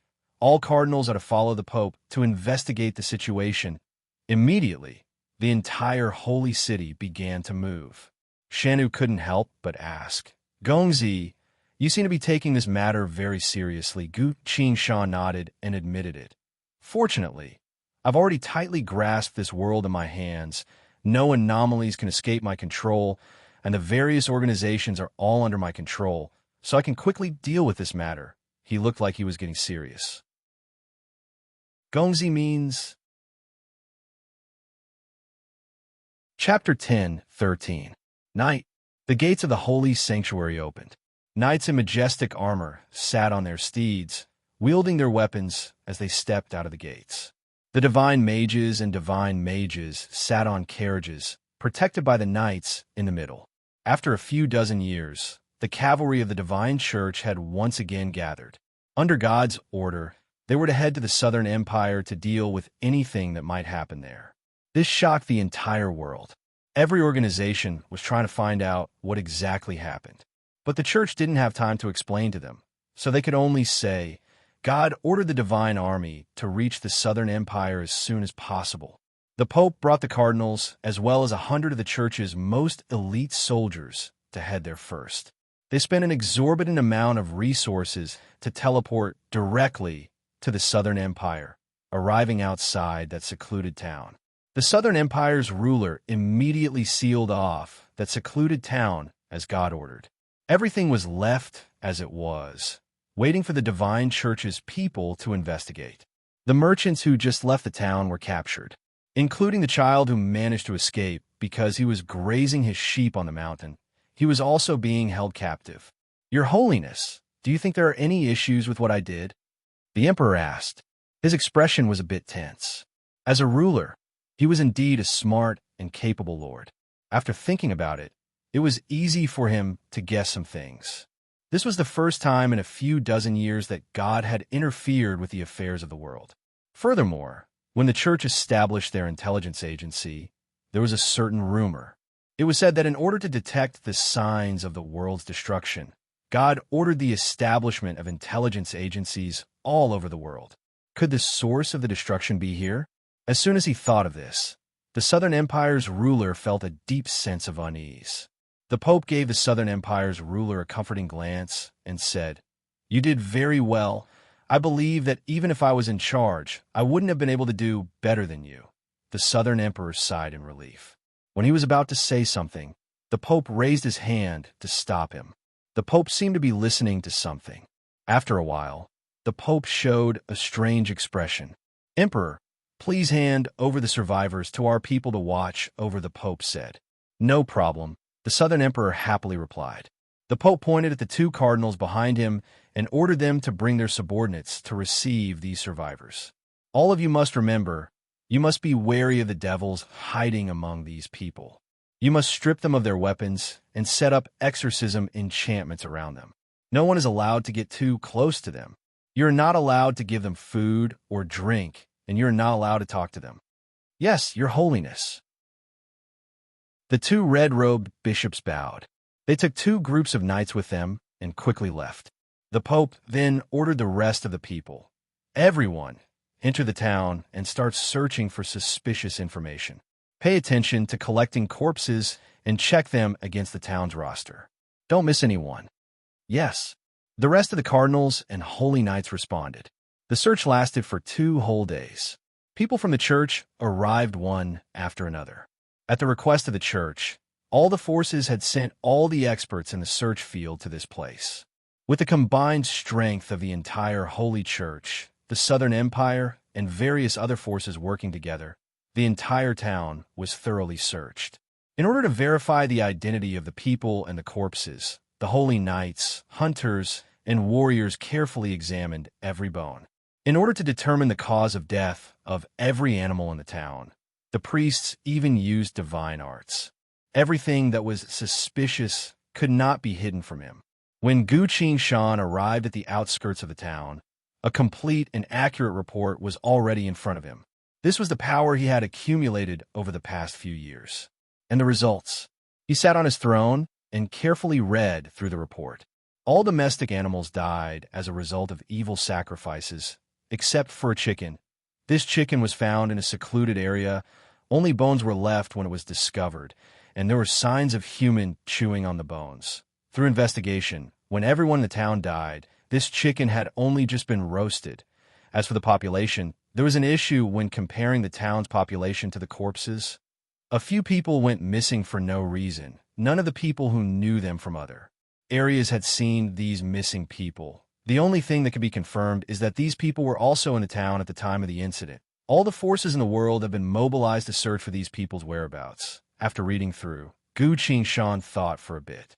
Inside the room, the Pope, the Southern Empire's ruler, and the cardinals all held their breaths, afraid that they would disturb the god's thoughts. "Where are the merchants and the child?" Gu Qingshan asked. "As per your orders, they are being held in a temporary camp. We've sent a large number of soldiers to watch over them. As soon as they make a move, we'll kill them," the Pope replied. "Have they eaten anything?" Gu Qingshan continued to ask. "They haven't," the Pope answered. Gu Qingshan then ordered, "Bring the survivors here. I'll take a look at them." "Yes," very quickly. The survivors were brought in front of Gu Qingshan. Gu Qingshan glanced over them. The merchants didn't know who he was, but seeing how he was surrounded by so many people, they knew that he must be someone important. They were all prostrating on the ground, begging for mercy. The child was a bit confused, but when he saw the merchants begging for mercy, he followed suit. "Are there no issues with their identities?" Gu Qingshan asked. "Yes, we've cooperated with the Southern Empire to investigate. They're indeed local merchants from the countryside. From their birth to their family structure, their whereabouts over the past few years, their trading records, as well as their taxes, there are no issues," the Pope answered. "What about the child?" "There are also no issues. He is indeed a local." Gu Qingshan looked at them and asked in confusion, "Why do they look so hungry?" The Pope silently thought, "Isn't this your order? Why are you asking that now?" "Wait a minute, did God do this on purpose?" The Pope made a solemn expression and answered, "Because these people were able to survive the sacrifice, I was worried that something unexpected might happen, so I haven't given them anything to eat. It's already been 2 days. How could they endure that much?" Gu Qingshan sighed. He turned to his side. "Go, give them some of our dinner." Yes, the knight next to him left. A few minutes later, the knight came back with a large bowl of steaming hot noodles and gave them their utensils. "Eat. After you're done, I'll send someone to escort you back to your homes. You are all lucky people who managed to escape this calamity." Gu Qingshan spoke with a tone full of pity. When these people heard this, they immediately heaved a sigh of relief. They hadn't eaten for 2 days and 2 nights, so when they heard that they were released, they couldn't help but share the bowl of noodles. The child looked around and saw that all the merchants had gone to share the noodles, leaving only him standing there. At this point, the surrounding knights and priests all turned to look at him. The child hurriedly followed and also took a bowl of noodles. How delicious! The one who made these noodles must be a top-notch culinary expert. As the child ate, he had such a thought in his mind. Since he was still young, he had been starving for 2 days and 2 nights, so he couldn't help himself anymore and wolfed down the food. Just as they were eating heartily, a voice suddenly rang out. "When everyone in town died, which one of you ate the chicken?" The merchants and the child both turned to look, only to see that the one asking the question was the knight next to Gu Qingshan. Everyone looked at them without saying a word. They knew that they had to answer this question. "I didn't eat it. It wasn't me. We had already left town at the time. I didn't eat it. I was on the mountain." They all answered one after another. For some reason, they suddenly noticed that the atmosphere in the room had become tense again. A sense of killing intent emanated from the members of the Holy Church. But all the core members of the Holy Church had their heads lowered. From the looks of it, they seemed to be in a state of devotion. At this point, Gu Qingshan spoke up. "When everyone in town died, which one of you ate the chicken?" he asked. This was very strange. Someone had already asked the same question, but now this VIP was asking the same question again. But the merchants didn't dare to not answer. "I didn't eat it. It wasn't me. We had already left town at the time. I didn't eat it. I was on the mountain." They repeated it. Gu Qingshan nodded. The surroundings were silent. Everyone maintained their silence. At this point, the child's expression suddenly became misty and spoke. "I ate it." Chapter 10:14. After saying so, the child's expression returned to normal. He didn't know what he just said, but he noticed the change in everyone's expression. The child became anxious and suddenly turned his gaze towards the void of space, as if there was something there. This was an extremely familiar sight. Gu Qingshan no longer hesitated. The knight next to him suddenly disappeared and reappeared in front of the child, grabbing his shoulder. A bright blue arc of lightning appeared in the knight's hand. Lightning thaumaturgy, dream jolt. This was a war god thaumaturgy that even the ancient monsters couldn't resist. The child immediately fell into a state of paralysis. There were only a few seconds left. Gongzi, the knight sent his voice. I know, Gu Qingshan replied, then quickly asked the child, what exactly is going on here? This was a very big question. The child's eyes appeared to be reminiscing, seemingly thinking about something. He was about to slowly explain. Gu Qingshan didn't want to listen to the whole thing. Words always have too many meanings, and it's easy for others to misunderstand. Gu Qingshan wanted to see it for himself. Instantly, Gu Qingshan's gaze met the child's eyes. Just like when he faced Lin, the iris or technique was activated. Gu Qingshan immediately sensed a certain thought. This was a thought that didn't belong to him. Gu Qingshan maintained this thought and continued to activate his world technique. The transition between illusory and real began. The entire world turned to ash, quickly retreating in front of Gu Qingshan's eyes. Complete emptiness. Following that, countless lines appeared from the endless void of space to form another world in front of him. The day of calamity? Gu Qingshan muttered, then took a step forward and entered this world. The sky was just right. Under the deep blue sky, the mountain was green, the snow had just melted, and the stream was flowing. This was a peaceful noon. In the village, everyone had already returned home to enjoy their lunch, or to take a short nap after eating. Gu Qingshan stood on the street of the village and immediately saw the child. He quickly ran over from the corner of the street a few dozen meters away. Gu Qingshan followed behind him. The boy traversed through the streets and alleys. His movements were nimble and swift, but he never hesitated. It was as if he had his own fixed route. At some point, the boy suddenly stopped and turned around. Gu Qingshan stopped in front of him. The boy could not see Gu Qingshan. After all, this was only his memory at that time. No one followed me. I'm too nervous. The boy heaved a sigh of relief when he saw that everything was normal. He turned around and continued to run forward, finally stopping in front of a large tree on the westernmost side of the town. The boy looked hesitant. Is this the last rune needed for the ritual? He looked into the void and asked. Something seemed to appear in the void, but Gu Qingshan couldn't see it. Gu Qingshan only saw the boy's pupils constantly moving, as if he was looking at something that appeared in the void, as if he was reading something. How familiar! How different was this scene from his usual self? Then, is this child carrying the order or the war god UI? Gu Qingshan silently thought. The boy continued to mutter to himself. Are you sure? Don't lie to me. I've already spent over half a year and killed 5 people just to arrange these 1001 runes you mentioned. All right, let's hope that these runes can truly activate your power. The boy seemed to have made up his mind and took out a piece of human skin with runes drawn on it from his chest. It's fortunate that I'm still young, so no one suspects me. I can only hope that this time will be successful. He muttered and buried the human skin rune under the tree. A few moments later, it's done. Ah, then everyone in the town will die? Ahaha, that's great. A bunch of disgusting, ignorant mortals. Now I'm going to catch a chicken to eat. I've been thinking about this for a long time. The boy turned around and ran. While most people were resting, he actually caught a chicken and broke its neck. In a secluded area, he cooked the chicken and ate it. At the same time, the entire town began to resound with endless screams of pain. A black light descended from above and completely enveloped the town. The boy didn't care about any of that and only focused on eating his chicken. The screams of pain slowly faded from the town. Almost everyone was dead. The ritual was about to be completed. At some point, the boy seemed to have sensed something and abruptly stood up. You've completely descended? He excitedly looked at the void of space and asked. After that, the boy seemed to be staring intently at something and didn't say anything for a long time, until a few survivors appeared behind him with blank expressions. The boy turned around and looked at them. His expression suddenly became serious. "You are the subordinates that I've chosen. From now on, you will become my support," the boy said. Yes, they all lowered their heads and replied.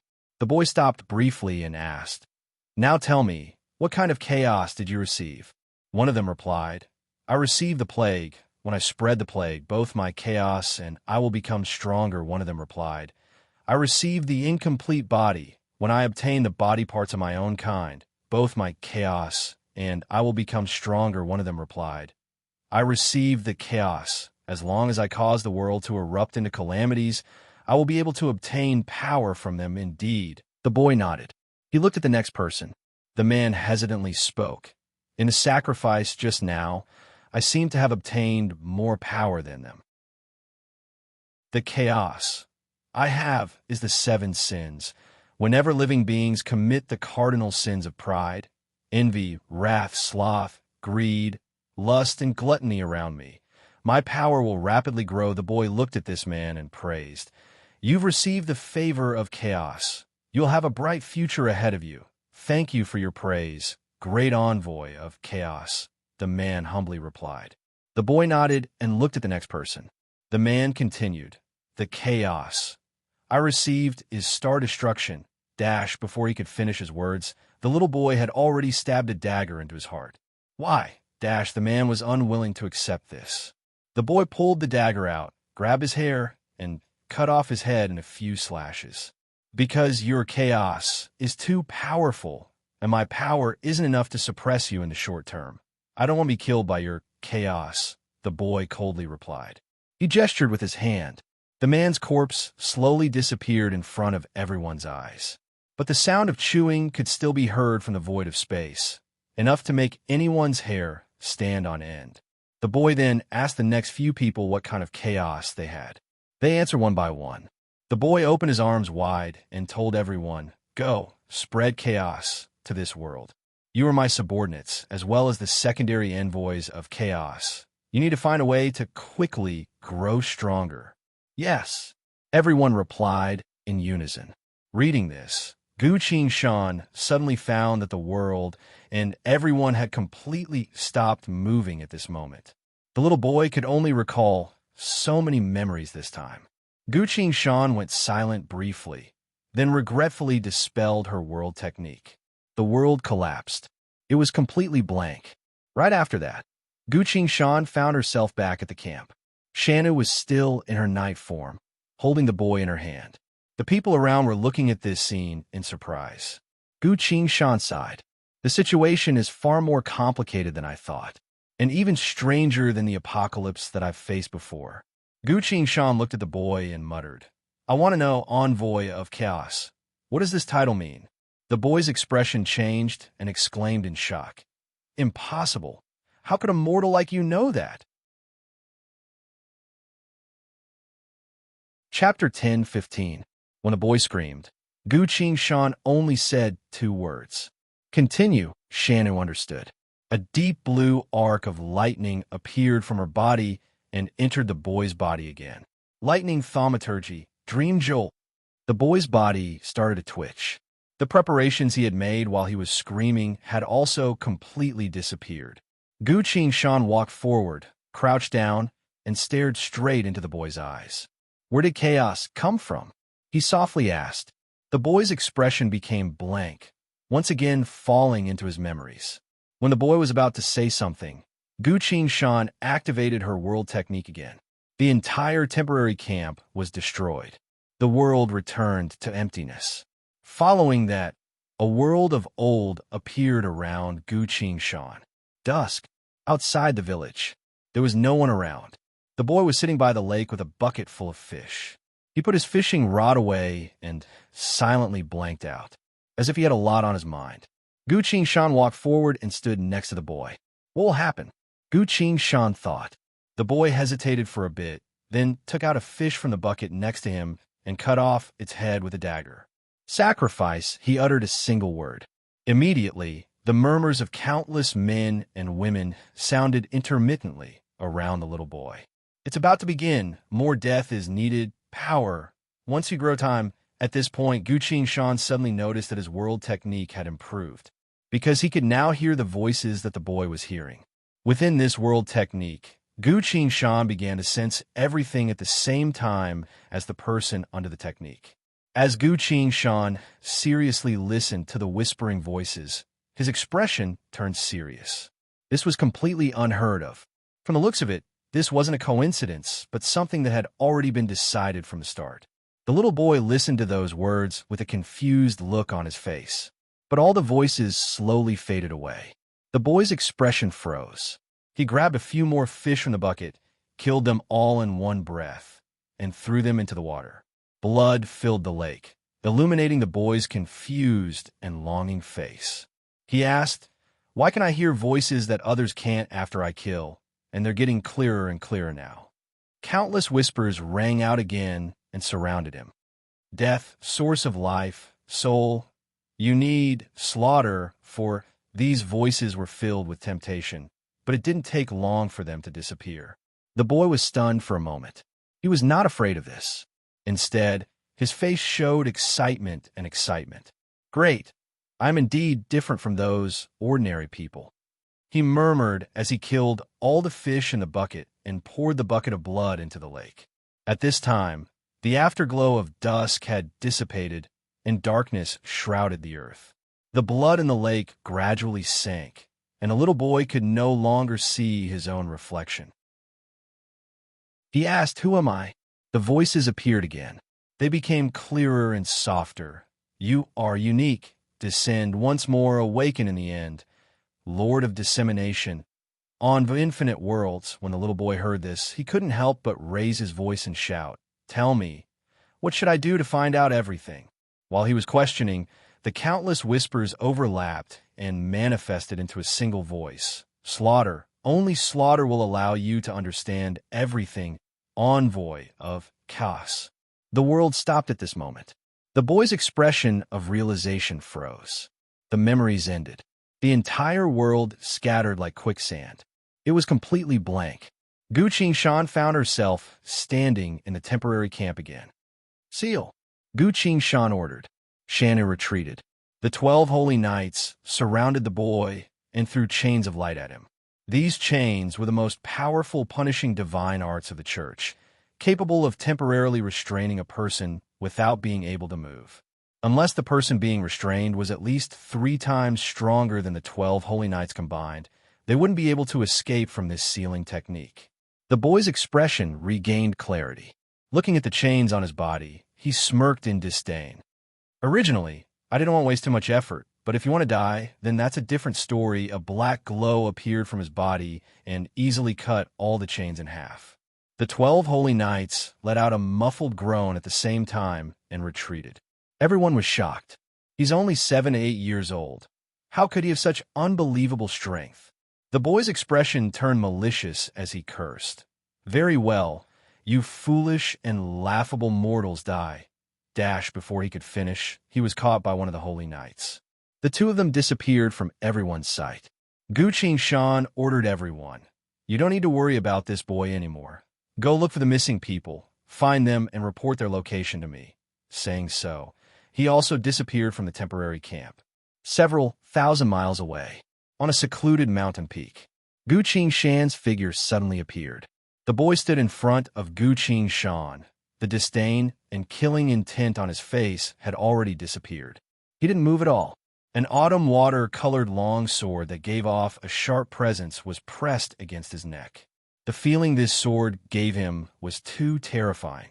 With his current level of power, he could clearly sense that against this sword, all his battle skills, all his secret techniques, all his trump cards were useless. This was a sword that could break any technique. The boy's gaze fell onto Guqin Shan. This person was the owner of the sword. "What exactly are you?" the boy shouted. "And who are you? What do you want to do next? What's your ultimate goal?" Guqin Shan asked in return. The boy kept his mouth shut and said nothing. The effect of "see you again" has already disappeared. Gu Qing Shan shook her head. Everything is completely different from what I initially thought. What exactly is chaos? I need more information right now. Gu Qing Shan thought for a bit, then took out the colorful rooster from her inventory bag and pulled on its comb. The colorful rooster came to life. This was an item attached to the War God intelligence system, capable of collecting a lot of information related to her. Ah, long time no see. Did you think of me again today? The colorful rooster yawned and lazily said. There's something I need you to ask, Gu Qing Shan replied. The colorful rooster rubbed its face with its wings and replied disinterestedly. The flow of time in this world is different from the outside world. A few dozen years is equivalent to only a bit of time in the outside world. What kind of information do you expect to obtain in such a short amount of time? Its comb drooped down on its head, looking like it couldn't muster up any spirit. It's different this time. I want information about this world, Gu Qing Shan said. Ah, the colorful rooster laughed. What kind of information could there be in this world? Do I have to do the same thing as last time and tell you how many high-ranking female clergymen of the Holy Church tried to sneak into your garden? The rooster flapped its wings and replied disinterestedly. Fine, we'll talk about information again when you return to the normal world. I'm going back to sleep now. Seeing how disinterested it was, Gu Qing Shan silently thought for a second. His thoughts turned and suddenly said, I called you out this time because I found a chicken thief. So what if he's a chicken thief? What? A chicken thief? The rooster's voice suddenly became louder. Gu Qing Shan pointed at the confused boy. It's him. Not only did he steal a chicken, he even roasted it and ate it whole. The colorful rooster squinted its eyes and stared closely at the boy. Brat, was the chicken delicious? The rooster asked in a low voice. The boy didn't know what happened at all. This was completely out of his expectations. It had nothing to do with fighting, killing, life and death, conspiracies, schemes, or anything else.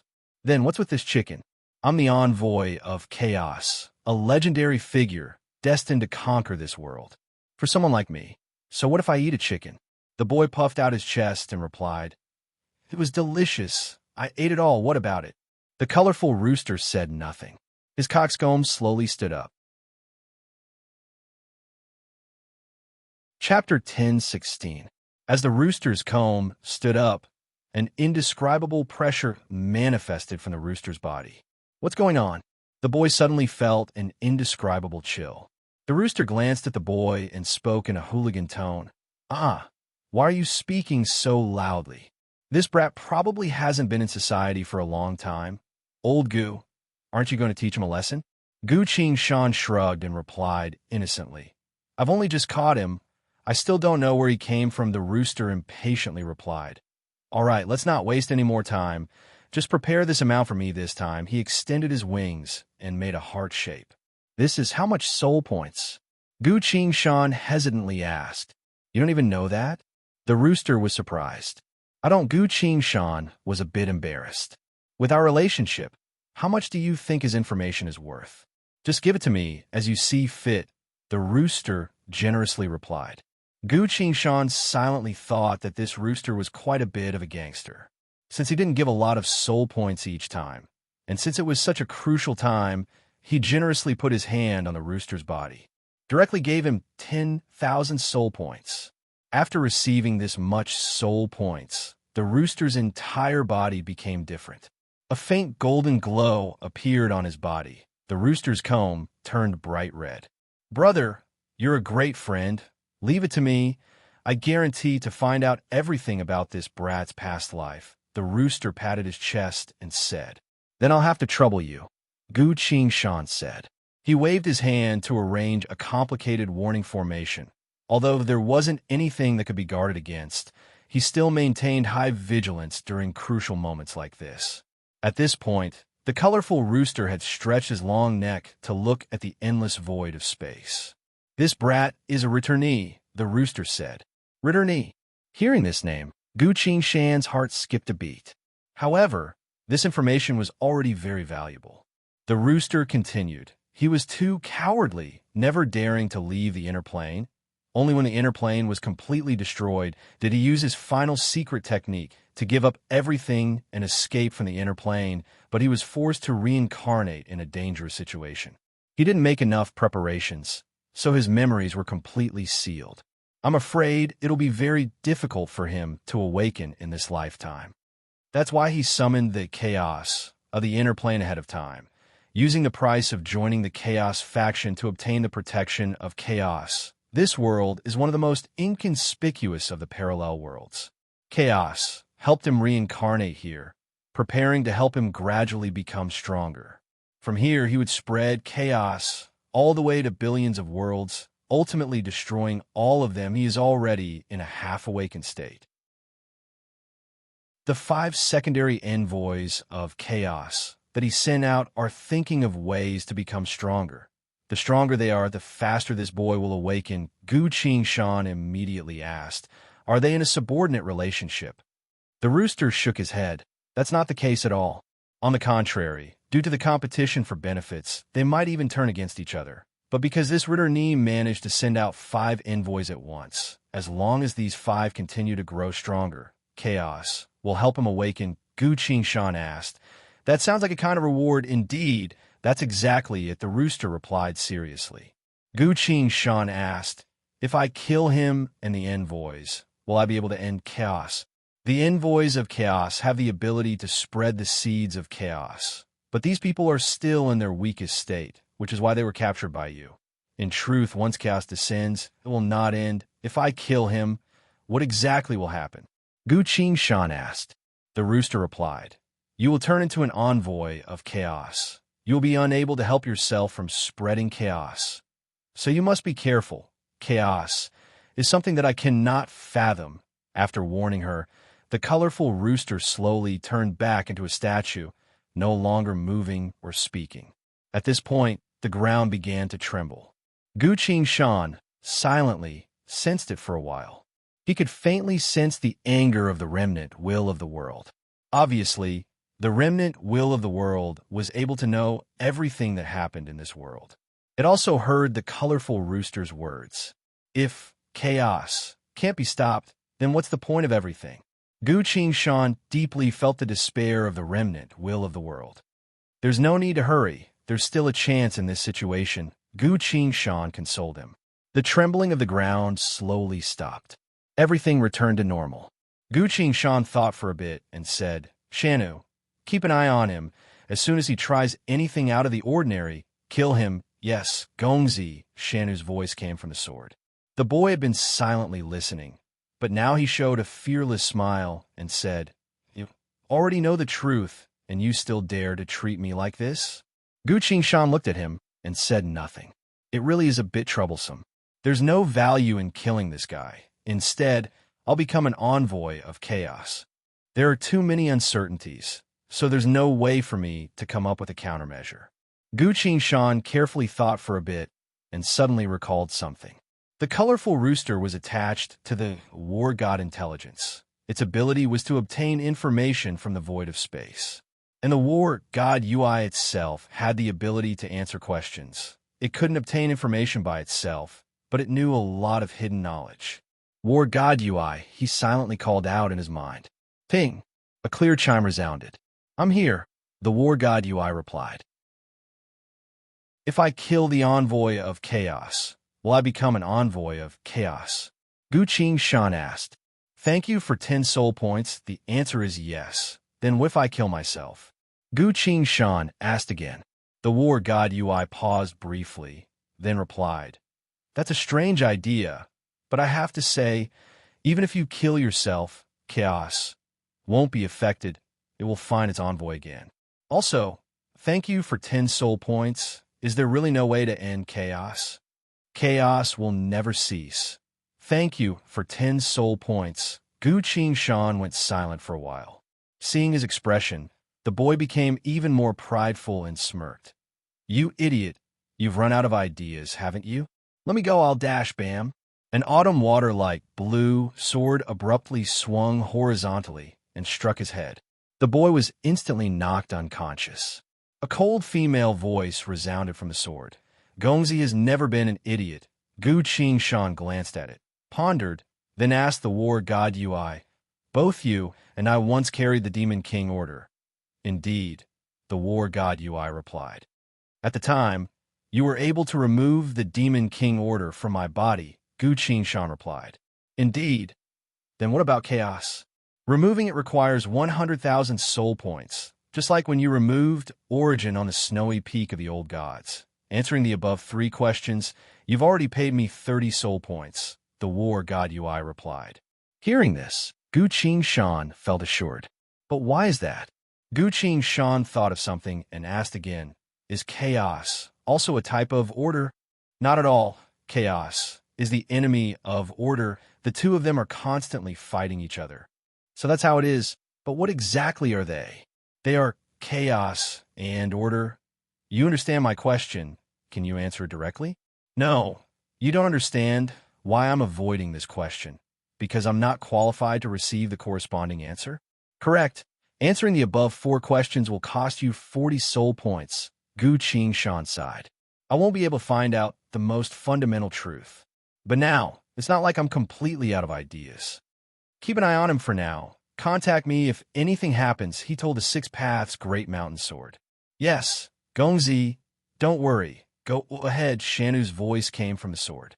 Gu Qingshan's figure flashed and returned to the temporary camp in front of the village. Have you found any clues about those people? He asked. The Pope presented a report and said, that's right, all professionists in the world have been mobilized. Even the wizards have joined in. The approximate locations of those people have been found, but without your order, we wouldn't dare to rashly arrest them. Well done, Gu Qingshan praised.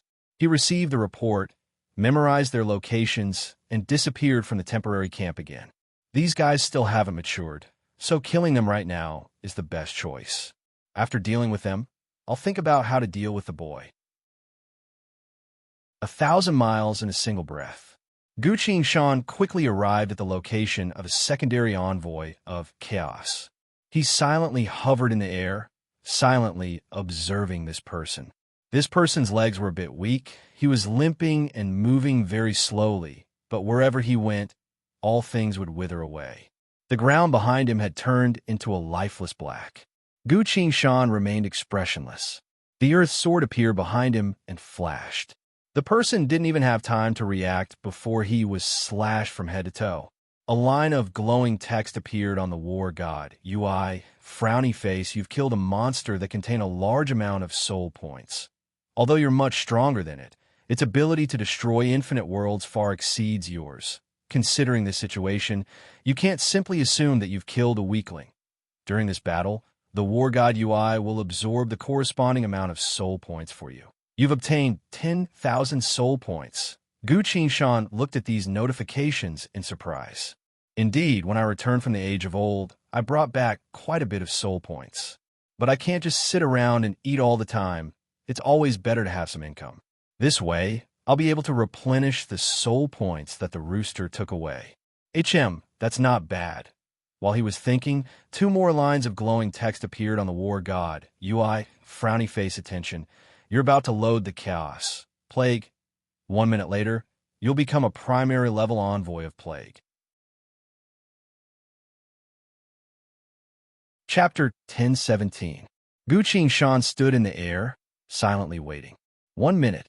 In just 1 minute, he would turn into the envoy of the Plague of Chaos. At this point, the war god UI's voice came. Don't you think this is a bit too reckless? Why do you say that? Gu Qingshan replied. Even if I can spend 100,000 soul points to release you from chaos, chaos will never disappear. It will continue to exist in this world. The war god UI replied. I must first sense chaos. Only after I understand it can I make a new judgment. This is the only way, Gu Qingshan replied. A few moments later, Gu Qingshan's expression changed.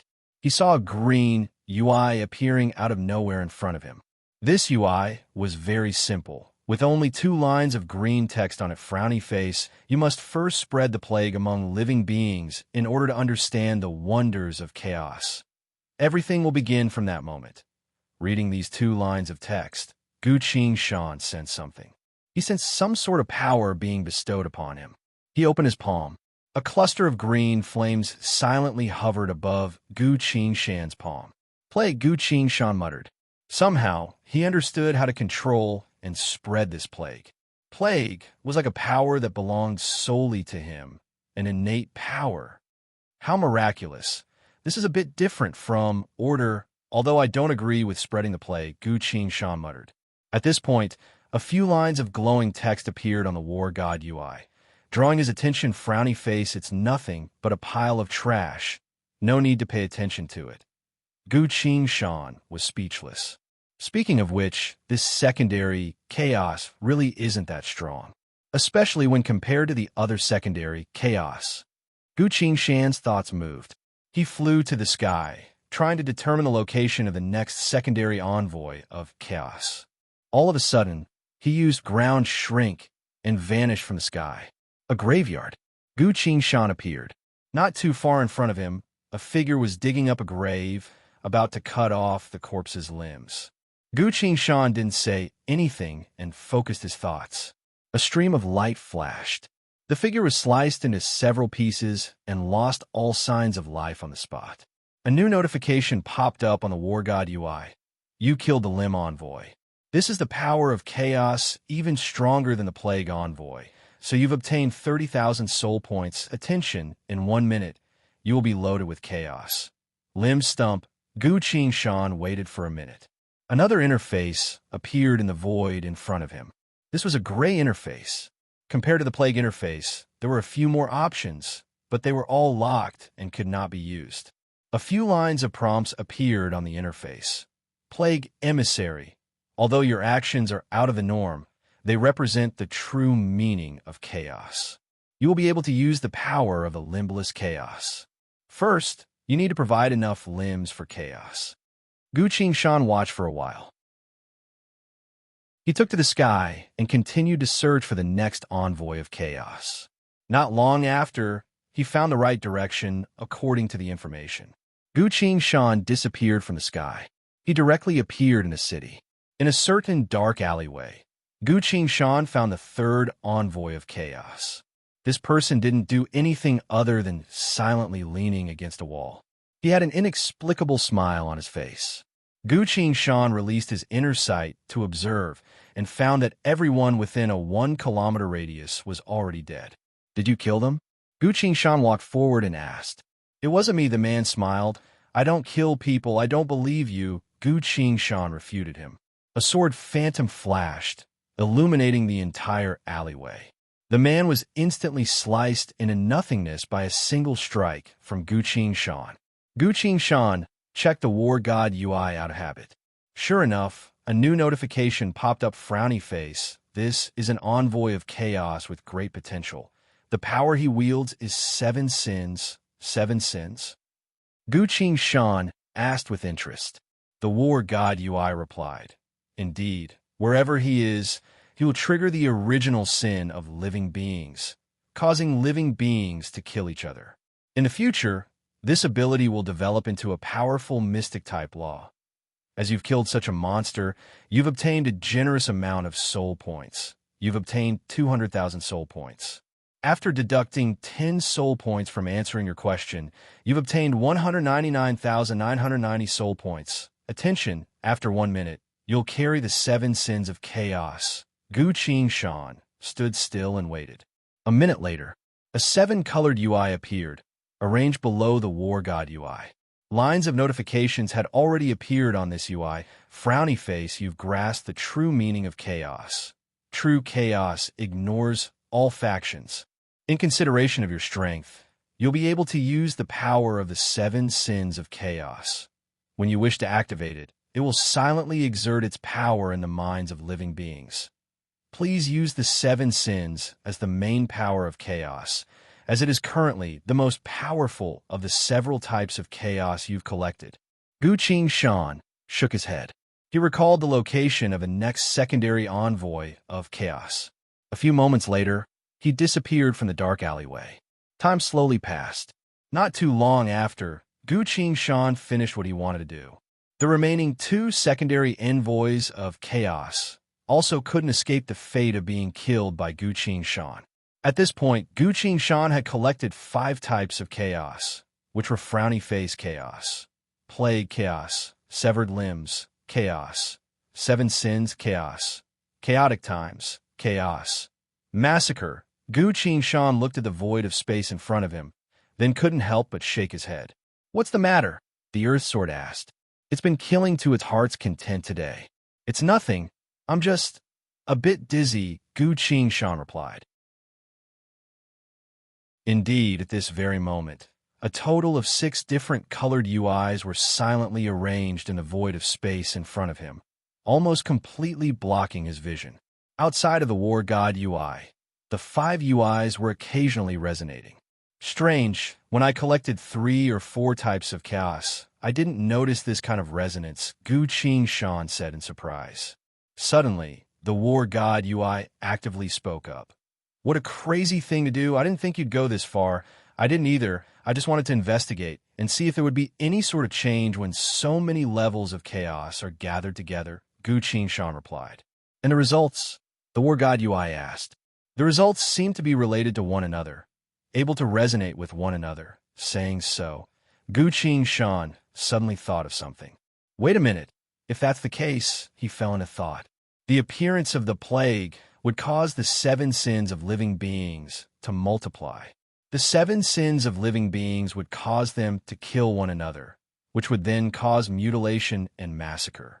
Following that, large-scale massacres would occur. The birth of chaos. Chaos would then promote the first few types of chaos. This was a complete process. Through massacres, each type of chaos could be promoted to become stronger. So you've noticed, the War God UI replied. That's right, it really can't be underestimated. Gu Qingshan's expression became solemn. No wonder such a world filled with powerful mana was destroyed. In truth, there are millions of low-level forms of chaos. But regardless of which form they are, they can all be perfectly combined to create world-destroying power. The War God UI replied. The War God UI continued. Gu Qingshan, you've achieved and thought of many things that no one before you could achieve, but regarding the secret of chaos, you still have a crucial point that you need to figure out yourself. Gu Qingshan noticed the seriousness in the War God UI's tone. He couldn't help but ask, why didn't you tell me directly? I can't tell you, because this is a rule, a test, a covenant between order and chaos. This secret is mutually respected by both of them, so I have to respect their will on this matter. Gu Qingshan, you must figure out yourself. Gu Qingshan's expression changed. The War God UI had always been very tight-lipped, requiring soul points to say anything, so it rarely told him so many things of its own volition. A secret that the War God UI would take such a serious attitude and specifically explain to him would surely be of great value. Then, what exactly did I miss? Gu Qingshan fell into thought. I've gathered all 5 types of secondary powers that chaos had spread throughout this world. What exactly did I miss? After a while, a flash of inspiration appeared in Gu Qingshan's mind. I understand, Gu Qingshan replied.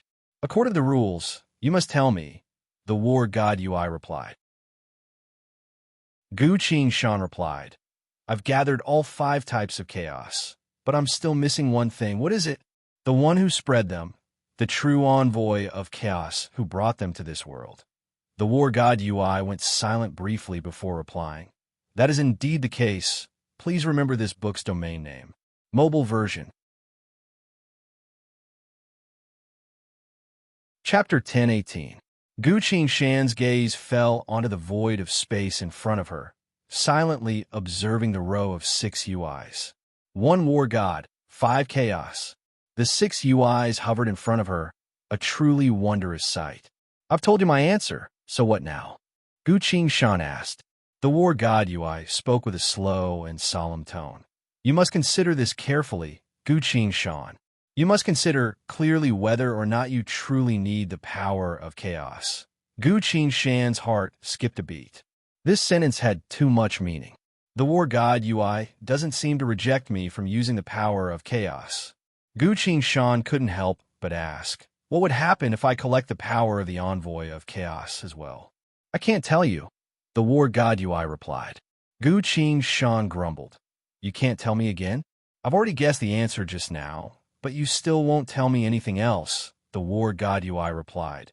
Because this is also part of the secret. I've clearly guided you.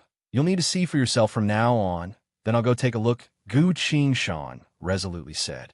The war god Ui continued.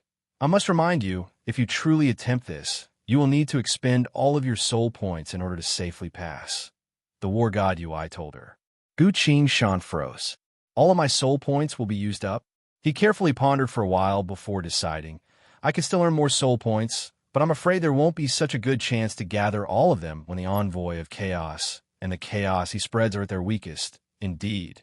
The war god Ui agreed. Chaos grows very quickly. You won't be able to find such a good chance again. Let's go after saying so. Gu Qing vanished from midair. He used ground shrink a few times to return to the top of the mountain. The boy was still lying unconscious on the ground. Seems like Shanu's strike was a bit harsh. Gu Qing pressed her hand on the boy's body. Gradually, the little boy opened his eyes. He sat up and angrily glared at Gu Qing. Mortal, if you are afraid of the power of chaos, you should let me go right now. Gu Qing stared at him and said, Looks like you've awakened your memories. Yes, your conversation with the rooster touched me, and then I was forced into a coma, which made me remember many things from long ago. I really have to thank you for that. The little boy said proudly. With the memories of his past life, he would grow faster and become stronger faster. In the end, with the power of chaos, he would surpass his past self in all aspects. Gu Qing said, In that case, consider it as repayment. I want you to answer a question. The little boy asked, What problem? You killed the entire town. What does it feel to kill? Gu Qing asked. The little boy was taken aback and said with a frown, Feel? Killing is killing. Why do you have to feel anything? He tried to understand what Gu Qing was trying to say, then slowly realized, I understand, you hypocrite. You're asking me that because you want to convince yourself. Do you want the entire world to curse me? Or do you want to awaken a certain emotion in my heart? Slowly reform me so that I won't spread chaos? The little boy tilted his head and asked with a teasing tone.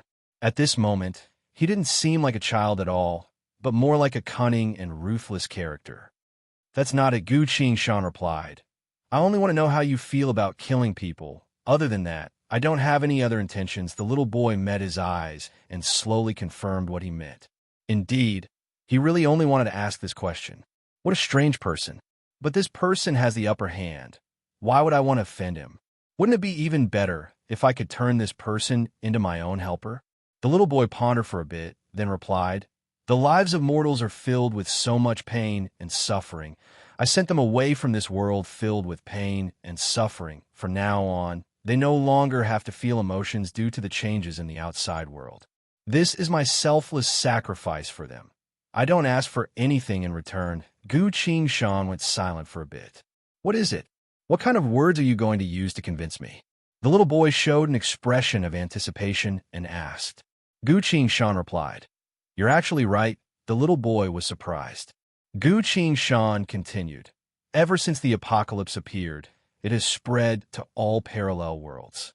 The inner plane was destroyed, and now the outer plane is no longer safe. Even the eternal abyss of a few parallel worlds had issues. For example, the parallel world I came from. That's why I also agree with your point of view. All living beings are suffering. Gu Qing sighed and continued, I believe that even if you hadn't reincarnated into this world would still have welcomed the apocalypse sooner or later. The little boy's eyes glowed as he looked at Gu Qing and praised. Indeed, all living beings are suffering. That's a very good way to put it. You truly understand this well. Even in the past life, there weren't many people who could see. This clearly, he continued. The entire inner plane has already been destroyed. The apocalypse is unstoppable. Only the power of chaos can help me. And in truth, it can also help you help me? Gu Qing asked. The little boy's thoughts quickly turned, then continued. It's such a waste for a person of your caliber to stand against me. I have a deal to discuss with you right now. What kind of deal? Gu Qing asked. The little boy solemnly replied, I'm currently in a state where I've only just awakened, so I'm still very weak. While your personal strength is already very strong, you can help me spread chaos. Why should I help you? Because when I gain more power, I'll grant you a type of chaos. At this point, the two of them fell silent, silently staring at each other. Gu Qingshan thought for a bit, then waved his hand. The Six Paths' great mountain sword appeared in his hand. I also have a deal to discuss with you, Gu Qingshan said. You can't make a deal with weapons, the boy scowled. At this point, his words and actions were completely different from Child's. I'm sorry, but this deal must start with weapons. Gu Qingshan stabbed the sword into the boy's body and slowly spoke. Please die for a bit. I'll preserve your body well, if necessary. I'll revive you. The boy spat up some blood and opened his eyes wide. You dare to kill me? Aren't you afraid that chaos will enter your body? He stuttered. Gu Qingshan didn't say anything. The boy's expression slowly turned fearful. He could already feel death approaching. His power was slowly fading away. I'm really going to die. No, I don't want to die, he forcefully shouted. Gu Qingshan looked at him without any emotions in her eyes. Your life has been filled with so much pain. I'll send you away from this world filled with pain. From now on, you won't have to worry about any changes in the outside world. This is my selfless sacrifice for you. I don't ask for anything in return, Gu Qingshan said. The boy was completely stunned. This was what I said before, and she's returning it back to me. In a way that kills. The boy struggled to speak. I don't want to die? Gu Qingshan asked. The boy couldn't speak anymore, so he reluctantly nodded. Gu Qingshan sighed and sincerely spoke. All living beings are suffering, but you've already escaped suffering and found happiness. Goodbye.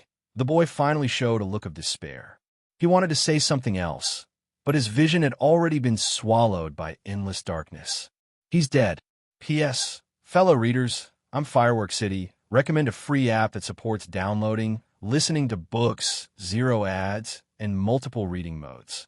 Dear readers, please pay attention to it.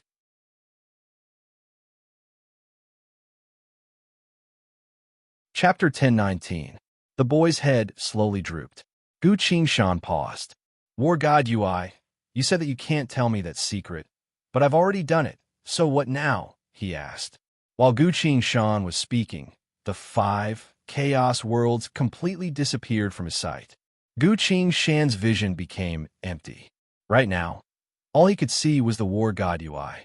Lines of notifications kept popping up on the War God UI. Frowny face, you've gathered 5 random combinations of secondary chaos. You've obtained the right to spread chaos. The minimum requirement for evolution has been met. According to the many things you have accomplished, Chaos has made a preliminary evaluation of you. You have obtained the following title in the Chaos faction: Dragon Slayer, Secret Guardian, Wielder of the Samsara Weapon, Master of the Parallel World Key, Mocker of Order, Eye of the Infinite World. Because the secondary chaotic power you've combined is relatively shallow, you've awakened a beginner-level personal interface. Remember, this is the power of chaos that belongs to you alone. Apart from you, no one can replace you, nor can they carry it. This is the power that chaos has given you. All the glowing text disappeared. Next to the War God UI, a new UI appeared. This was an interface completely sealed by a black stone. It was impossible to see what was inside, but judging from its appearance, it had not been activated yet.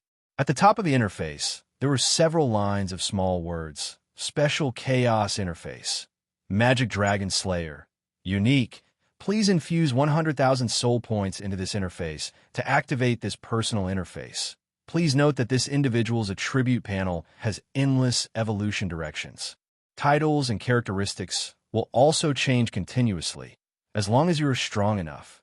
Gu Qingshan stared blankly at the description on the interface. Interesting, really interesting. He twitched the corner of his mouth and muttered in a low voice. He didn't expect the so-called secret to be like this. It turned out that the fusion of chaos and chaos, coupled with the power of the Chaos Emissary, could cause chaos to evolve. This kind of evolution would produce a unique interface that was specific to a single individual. From the looks of it, there was still room for improvement. Could it be that the so-called agreement between order and chaos was referring to this? Wait a minute. Gu Qingshan fell into deep thought. In that case, chaos and order were really different. Chaos would evolve by devouring each other. As for order, it would also evolve. Using the Demon King order as an example, its evolution sequence was kindling, origin, revolution, demon tide approaches, Demon King descends. However, no matter how the order evolves, the users of order can always be many people.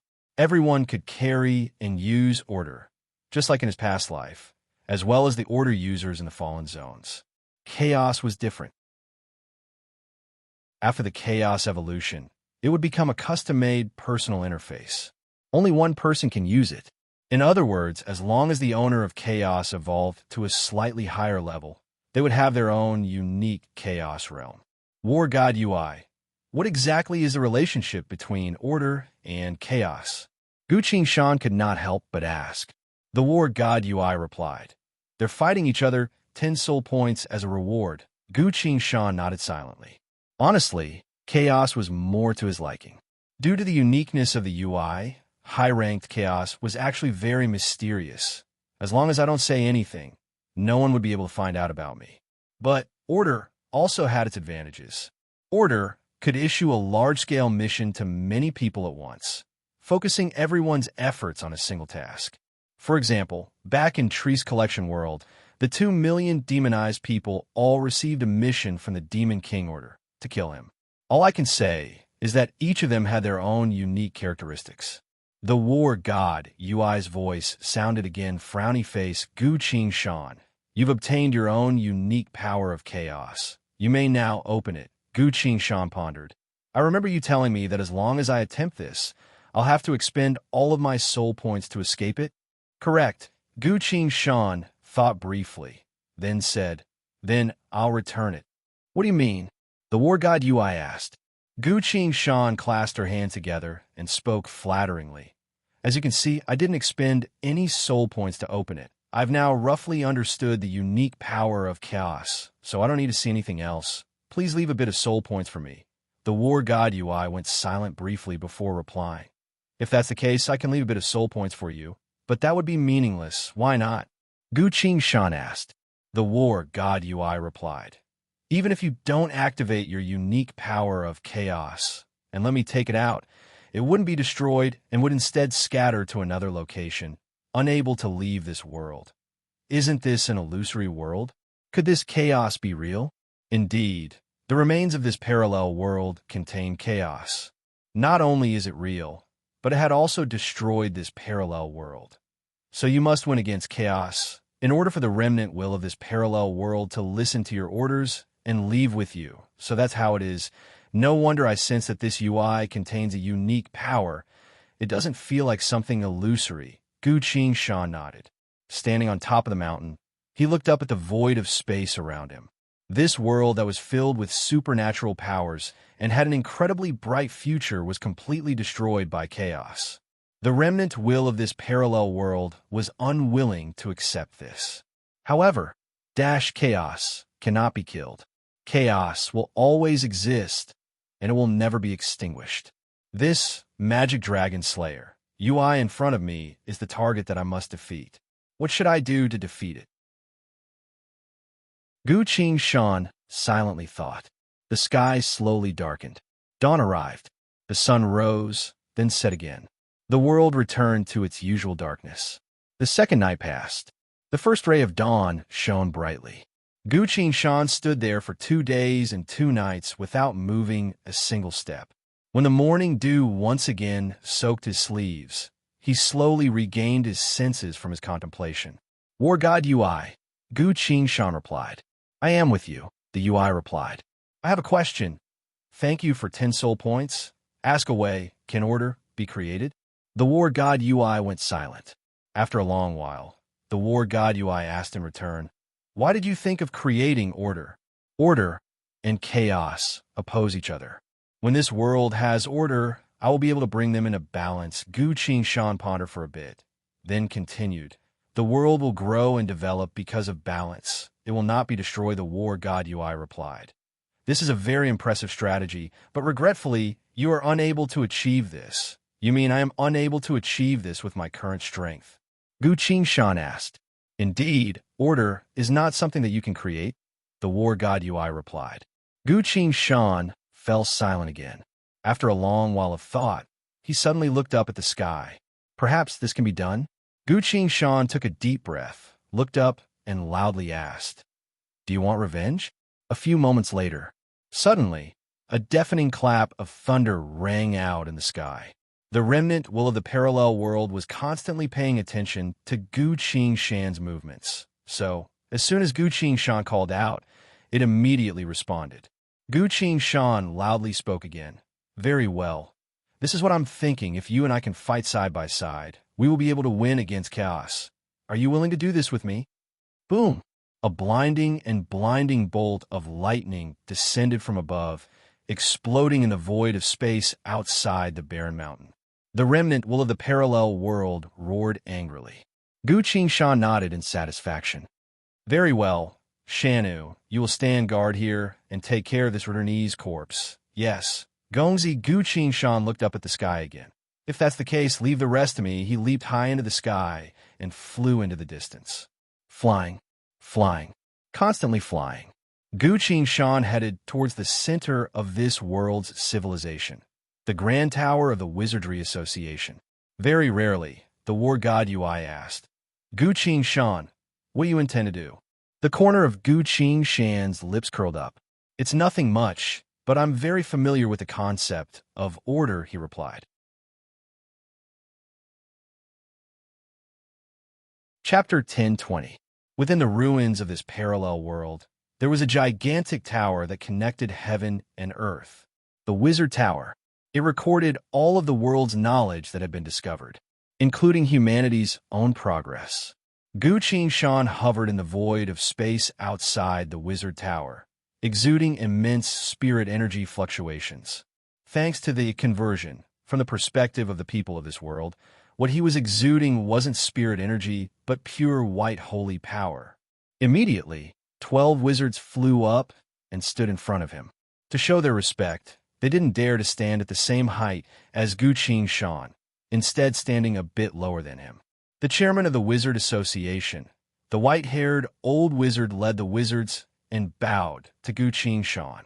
"Venerable God, we are both overwhelmed by your presence in our Wizard Association, but at the same time, it is also our honor," the old wizard said. "All right," Gu Qing Shan smiled. "Don't bother with that. I know you don't like existences outside of the truth." The old wizard froze, unable to say the rest of his words. God's words really hit the nail on the head. But is it really appropriate for a god to speak like that? How am I supposed to respond to that?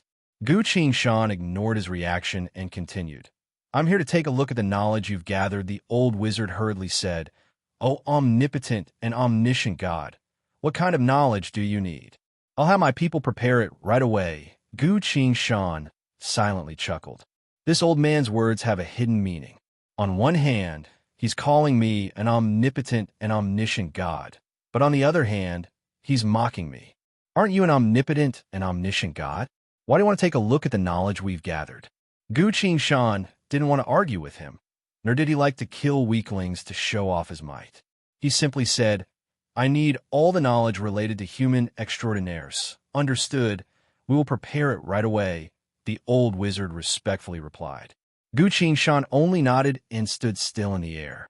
The old wizard personally returned to the Wizard Tower with his subordinates and sorted out all the relevant records about human professions. There were more than 1,300 books in total. He hesitated for a moment and did not use magic to gather these books into one. In fact, there were many ways for wizards to gather specific knowledge in a magic book. "My lord," one of the magi behind him whispered. The old sorcerer shook his head, signaling him not to say anything else. For more than 20 years, the association's research on deities had been stagnant. Now was the best opportunity to test what kind of abilities this deity had. The old wizard used a spell to slowly transport the 1,300 magic books out of the tower. "God, this is all the knowledge related to professionists. Please take a look," the old wizard said. He pointed at the 1,300 books floating in the air behind him. Gu Qing Shan nodded and casually used a telekinesis hand seal. In front of him, More than 1,300 books were erected vertically, arranged into a wall, and flipped page by page. Each book was displaying the knowledge contained within to Gu Qing-shan. Gu Qing-shan released her inner sight and engraved all the content into her mind. The old wizard and the other wizards exchanged glances. This method wasn't actually that hard. Some high-level wizards could do it as well. Deities weren't omniscient and omnipotent, and there wasn't anything special about the way they obtained knowledge. So, where exactly is the limit of a deity's power? They silently speculated. Gu Qing-shan silently absorbed the knowledge and quickly understood the classification of the abilities of all professionists in this world, their levels, powers, and so on. First of all, the main professions in this world were divine, knight, hunter, wizard, and nature mage. Each profession had different ways to increase their power, as well as their classification. Within each profession, there were many schools of thought, and the types of abilities they had were also very different. There were all kinds of strange and messy things. That was the only way to describe it. The wizards had a lot of records about this, and they had tried to unify them, but many professions had their own core secrets that they wouldn't easily let other professions know. That was why the wizards didn't want to anger all the professions and put themselves on the opposing side. The wizards could only observe and understand the profession's abilities, characteristics, and future development. They also couldn't find out the deep secrets of every profession. Gu Qing-shan stood in the void of space and fell into thought. The old wizard respectfully stood on one side, silently observing her. A while later, Gu Qing-shan suddenly spoke to the void of space. If we want to win against chaos, or rather, borrow the power of chaos to stimulate the world to grow stronger and stronger, I will need to make some preparations. First of all, supernatural beings. When they call upon the supernatural power of the world, they can no longer use this power as they please. As soon as Gu Qing-shan said that, the entire world changed drastically. The remnant will of the world responded to his request. The wizards standing beside him suddenly realized that they had lost all their magic power. Help! What's going on? They let out horrified cries and fell from the sky. These VIPs who could shake the world with a single stomp of their feet were about to fall to their deaths without any dignity. Gu Qing-shan noticed this. He added, "They are still useful. They can't die right now." Just as the wizards were about to crash into the ground, they regained all of their mana. They exerted all of their power to stabilize themselves. The old wizard staggered a few steps before regaining his balance. He looked at the person in the sky with his mouth wide open, not knowing what to say. The other party dispelled all of my power with a single sentence. "This is completely unbelievable." Seeing that everyone was fine, Gu Qing-shan continued. "The supernatural power of the world itself cannot simply respond to the call of living beings. It needs to be divided into layers. Only by dividing it into layers would everything be in order. This is the most basic form of order. The supernatural power of the world has been divided into many layers from shallow to deep. Correspondingly, professionists would also understand the difference in strength between themselves and others according to their own level, which would make them desire to catch up to others. We can create various names for the levels of supernatural power. For example, the mana net for mages. This would make it easier for them to understand the will of the world. The levels of supernatural power would correspond to the strength of the professionists. Once their understanding of the world deepens and a certain condition is met, they will be allowed to obtain a deeper level of supernatural power. The certain condition I'm talking about is your authority. You will tell them what they need to do in order to obtain power. Indeed, this is similar to a specialized mission to obtain the power of the world. This specialized mission is to fight against chaos. All professionists of the world must fight against chaos. They are all citizens of the world, as well as its protectors. You can grant them more power based on their actions in this matter, or some sort of reward. For example, the treasures of the world, precious materials, unique abilities, or even lifespan. This way, we will have completed the establishment of a world order. Chaos cannot be completely destroyed, but professionists will use the world order to fight against chaos, keeping both sides in balance, or even greatly weakening chaos. This will help the world develop and become stronger. This is my method. Gu Qin finished. Rumble, rumble, rumble. A series of low and rapid rumbles of thunder resounded in the sky. Lightning flashed and thunder rumbled. Some sort of indescribable will seem to have heard what he said and was responding to it. Gu Qin sensed the urging from it and said in surprise, I forgot about that. For the world to complete its simulation, it can only be done after I release chaos. Very well. Let us see what the final result will be. Gu Qinshan's figure flashed and disappeared from in front of the wizard tower. The wizards hovered in the air, blankly listening to Gu Qinshan's explanation. They couldn't understand it, but that didn't stop them from feeling it. Sir, one of the wizards called out. The old wizard replied, You don't need to tell me. I can already feel it. He could sense the change in the supernatural power of the world. The power had truly been divided. How many layers of power can you draw from? The old wizard asked his follower. The follower sensed it for a bit and replied, I can only go as far as the 4th layer. Then I can't go any further. Sir, what exactly is going on? The old wizard sighed with a complicated expression. He only said a few words, and the power structure of the entire world changed. He spoke in despair. All the knowledge we've collected is now useless. In the end, from now on, we only need to study the words of the gods to grasp the most fundamental knowledge of the world. But, sir, isn't that something the church does? The old wizard said nothing. All the wizards fell silent. At another location, Gu Qinshan had returned to the top of the barren mountain. With Shanna here to watch over her, everything was fine. Gu Qinshan nodded to Shanu and took out the heaven sword from the void of space again. Luo Bingley's voice came from the heaven sword. When I wake up, you'll have to let me go shopping, no problem. I'll pay for all of your expenses, Gu Qinshan promised. Very well, Luo Bingley replied, pleased. Gu Qinshan slowly walked up to the boy's body. A faint sword phantom flashed. Chaotic flow activated. The boy abruptly jumped up from the ground. You killed me. He screamed in despair and anger, but his voice came to an abrupt stop. Huh, I'm still alive? Then what exactly happened? The boy froze.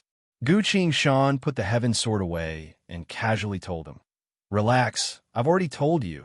There's no need for you to panic. What exactly do you want? The boy cautiously asked.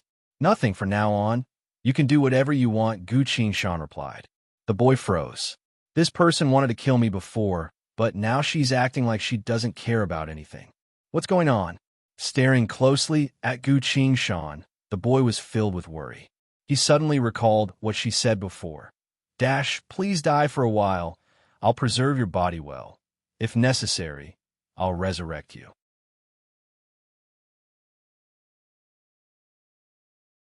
Chapter 1021. Did I resurrect? The boy silently thought. Suddenly, he noticed that he was missing something. The whispers that constantly resounded in his ears were gone. The illusory UI that spread chaos was gone. The boy clenched his teeth. You stole my power of chaos. He jumped up, drew a dagger, and stabbed at Gu Qinshan. This time, he used his full strength, causing the sound of wind and thunder to echo as the dagger pierced through the air. Gu Qinshan reached out with 2 fingers and lightly caught the dagger. The boy wanted to swing the dagger, but found that no matter how much force he exerted, the dagger wouldn't budge at all. The boy's expression changed. The difference in strength between us is too great. I don't even stand a chance. Damn it. Why did I have to run into you right after I awakened? He unwillingly said. Gu Qinshan smiled and replied. No need to think too much. Just relax a bit. I told you that you can do whatever you want, the boy cautiously asked. Are you trying to trick me again? You're a Ritter Ni. How can my schemes possibly trick you? Gu Qinshan sincerely replied. He didn't say anything else and lightly pressed his hand on the boy's head. As if he was struck, the boy took 5 steps back. He stood there in a daze. The familiar UI and the familiar whispers returned to his body. You returned the power of chaos to me, and it wasn't through killing. How did you do that? The boy exclaimed in disbelief. Gu Qinshan replied, You don't need to worry about that. Go, spread chaos as much as you can. That is your mission. The boy looked at her, opened his mouth, but didn't know what to say. The other party killed me, resurrected me, returned chaos to me, encouraged me to spread chaos. The situation is too strange, completely incomprehensible. Although I've been reborn, I don't have a single corresponding understanding of what's happening right now. Right now, I feel like a real little boy. However, his mission was to spread chaos. There was never any doubt about that. If you don't interfere, I will fill this world with chaos. I need to use all living beings in this world as a foundation to evolve my own power, the little boy said in an emphatic tone. Very well, I won't stop you anymore. Do what you want to do and realize your dream. Gu Qingshan nodded in agreement. The little boy said doubtfully, You really didn't lie to me? Or are you plotting something again? I don't usually lie, Gu Qingshan said with a straight face. The little boy looked at him one last time and jumped down from the lonely peak. He rolled down the hillside, took to his heels, and quickly ran out of sight. Gu Qingshan retracted her gaze and looked at the void. Lines of glowing text hovered on the War God UI. Frowny face, you've lost the unique Chaos UI. Magic Dragon Slayer. Unique. The power of chaos has been completely erased from your body. Special note. As you haven't actually carried the unique Magic Dragon Slayer UI, the soul points consumption for dispelling chaos this time has been slightly reduced, calculating your remaining soul power. Gu Qingshan waited for a while. A line of glowing text appeared. Frowny face, your remaining soul points. 1/600. Looking at that one, Gu Qingshan couldn't help but angrily shout, I've done so many things, and you still have the nerve to use such a small amount of soul points to brush me off? Ting! A clear chime resounded. The War God UI replied, Your suggestion has been accepted. In truth, you should be rewarded for maintaining such composure against the unique Chaos UI. You were able to come up with the idea of cooperating with the remnant will of the world to deal with chaos despite having no other choice, so you should also be rewarded. In summary, the UI will now provide you with additional soul points. Gu Qingshan sighed in relief, glanced at her remaining soul points, and silently waited. The one turned down and was replaced by another number. Frowny face, your remaining soul points. 2 out of 600. Gu Qingshan shrugged and helplessly asked, Are you serious? Very serious, the War God UI replied. Gu Qingshan had every reason to believe that the other party had kept a bit more soul points for himself, but didn't know what to do with it. He couldn't be bothered to deal with this UI anymore. The other party's desire for soul points made him feel a bit tired. If it wasn't for the fact that he couldn't do anything to the War God UI, he would definitely have a good chat with it. At this point, the scenery around him flickered. The lone mountain, the sky, the earth, everything else had turned into a rapid flow of light. Gu Qingshan found herself flying completely outside of this world. The world was like a video that had been fast-forwarded. It had begun. The remnant will of the world had begun to follow Gu Qingshan's method to establish the hierarchy of supernatural powers, using this to form an order that all living beings could participate in to fight against chaos. Gu Qingshan silently waited. At a certain point, everything disappeared. At the very last moment, Gu Qingshan saw a man. This man had the appearance of a young boy. This man wore a fearsome armor of chaos and was laughing triumphantly. Under his attack, the world abruptly collapsed and was destroyed. Darkness devoured everything. The void of space itself was constantly trembling, seemingly transmitting some sort of emotion. Gu Qingshan sensed it briefly and slowly calmed down. The remnant will of the world didn't feel anger or despair from failure. On the contrary, during the simulation just now, it had realized a certain possibility. Hope. It felt the hope to win against chaos. The remnant will of the world was eager to try again, wanting to try again. After all, other than the power of chaos, the entire world of nothingness was created by itself. As long as it wanted to, it could recreate this world. A second later, the entire world once again appeared in front of Gu Qingshan's eyes. The simulation began again. Everything on the ground sped up like a rushing wave. In the time that Gu Qingshan took a single breath, the world had changed and developed for several dozen years. After waiting for a while, the world's changes slowed down to reveal the final outcome. The young boy who had grown up still managed to destroy the world. But at the very last moment, the heroes of humanity used their full strength to take him down with them. Both sides suffered heavy losses.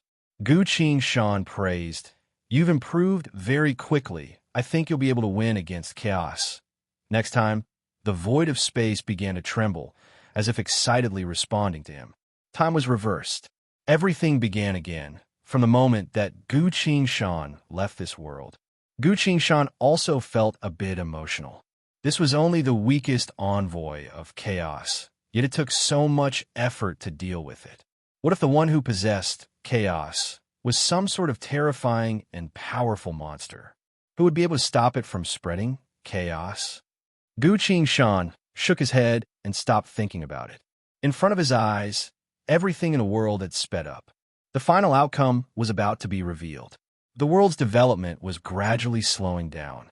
A scene appeared in front of Gu Shan's eyes. The heroes of humanity held a grand gathering. Everyone cheered and celebrated their victory. 7 large iron coffins were engraved with mystical runes. The envoy of chaos and his subordinates had their powers sealed away and were transported into the iron coffins. The iron coffins closed. Complete darkness. From then on, chaos was sealed beneath the divine church, watched over by the 12 most powerful heroes of humanity. If nothing unexpected happened, they would be sealed here for all eternity, unable to step onto the surface to spread chaos again. The void of space itself began to tremble. The remnant will of the world was constantly unleashing a sky-high tide of mental energy to vent its emotions. Who would have thought I'd succeed on the 3rd try? This was a bit faster than I expected. Gu Shan smiled. Lines of glowing text appeared in front of his eyes. You've won the trial of the remnant will of the world. You've helped it win against chaos. From now on, the will of this parallel world shall follow you. Your world technique has obtained the laws of the inner plane, the power of chaos, the support of earth, water, fire, wind, and iris sword technique. And now, you've obtained the final power. You've obtained the world origin power of a parallel world. After the countdown, this world origin power shall be infused into your world technique and return to its rightful place. 5, 4, 3, 1. Your world technique has been completed.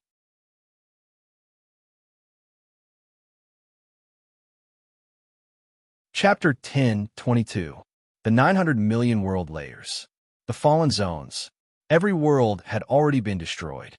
An abyssal behemoth was climbing between worlds.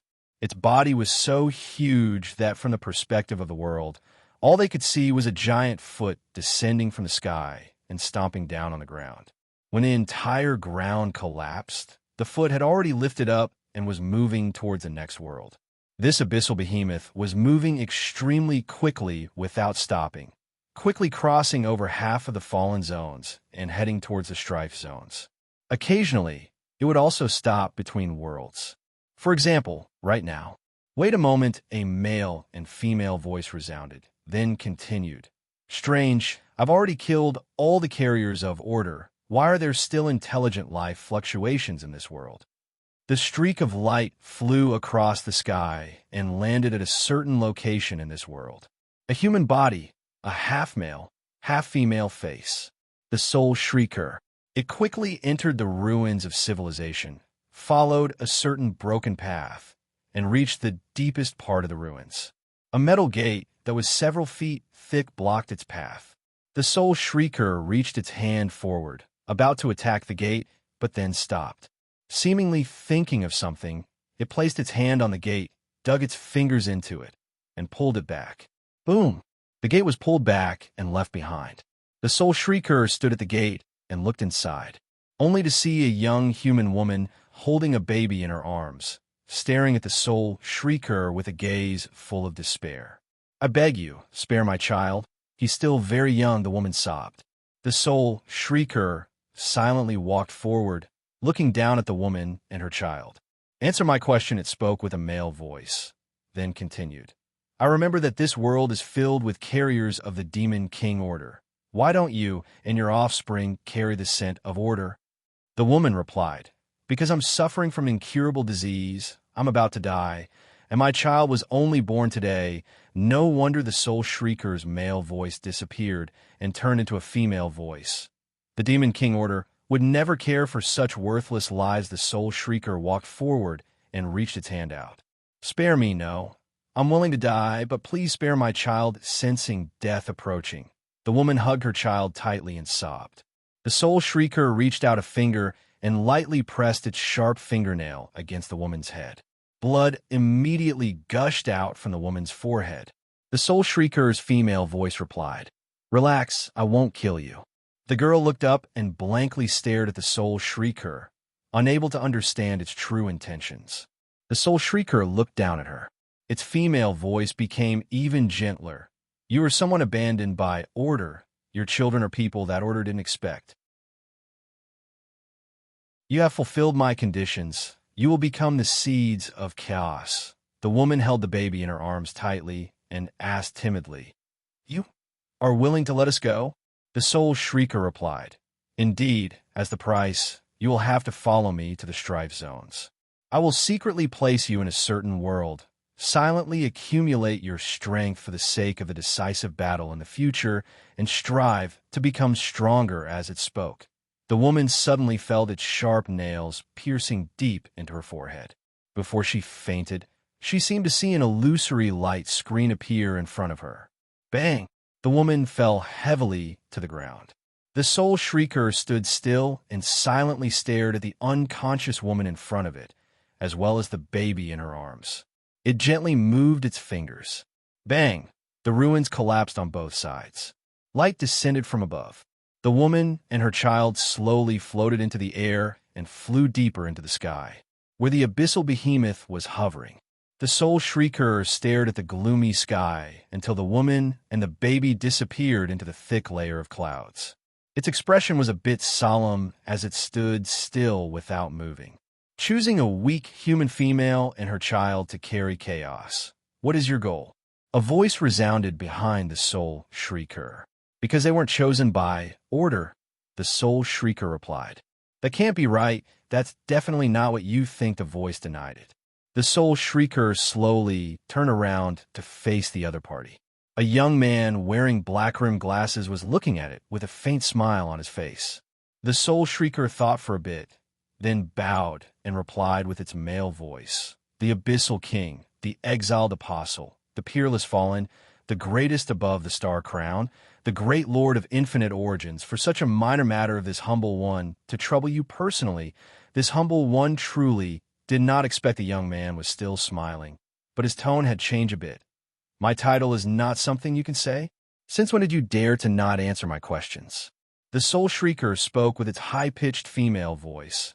"I will answer your question, because that woman and her child both carry chaos. I will help them grow up, and one day I will make them kill each other, mother and child, and then the one who survives will obtain a powerful, unique title of chaos." This explanation sounded a bit like chaos, but I can only reluctantly believe it. The soul shrieker bowed slightly. "Since I have answered your question, I will take my leave for now," the young man said. "Wait a moment, there's one more thing. Please go ahead. The conflict between the parallel worlds and the apocalypse has already begun to spread. At a time like this, there is no need for you to seek trouble with order, Your Excellency. I have spent an endless amount of time to permanently seal away order, and you are telling me to stop at such a time? Indeed, if you completely seal away order, chaos would sweep through every world and cause them to be destroyed. But as you know, those who carry the title of chaos would have the hope of creating an era of chaos." The young man rubbed his forehead and scowled. "I do not want to see the birth of an era of chaos. That kind of lawless world is truly boring. Your Excellency, which side are you on? Order? No, I simply do not wish for your conflict to reach a conclusion at such a crucial moment. That is why you are determined to stop me, to stand against chaos?" The young man froze briefly, then laughed again. "Who would have thought? The one who once crawled by my feet and kissed my toes to beg for his life now dares to speak to me with such a tone. It is all in the past," the soul shrieker replied. Countless mystical runes suddenly manifested on its body. These runes appeared like flickering clouds that slowly scattered from its body and vanished into the void of space. Your Excellency, you seem to have been exiled for too long that you even dared to interfere with the conflict between order and chaos. As the Soul Shrieker spoke, its presence abruptly skyrocketed. The male and female voices both became furious and roared. I represent the endless chaos. I will thoroughly destroy order. No matter who it is that stands in my way, they will become the enemy of chaos. Seeing the changes on its body, the young man's expression slowly turned serious. He muttered, "So that's how it is. You have inherited all of the chaos of the inner plane. This avatar is the true you. No wonder you dare to dong."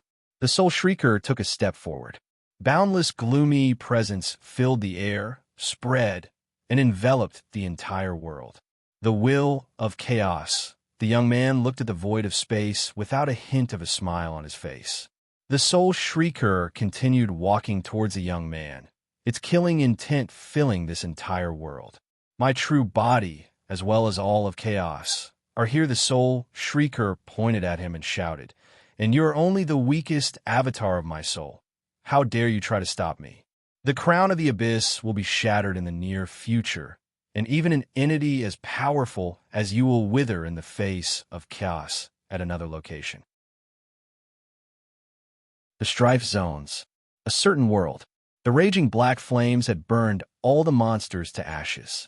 The scythe that gave off an intense aura of darkness was pulled back, caught by a jade-like hand. The owner of the jade-like hand was the Saintess of Death with crimson hair and a beautiful face. She looked up at the sky and shouted, "Who else dares to seek death?" Layers upon layers of black flames abruptly erupted from the ground and shot towards the sky. The monsters that were still circling the ground hurriedly ran away, trying their best to fly to the sky. They ran away. Seeing this, Anna loosened her grip. The black scythe instantly disappeared.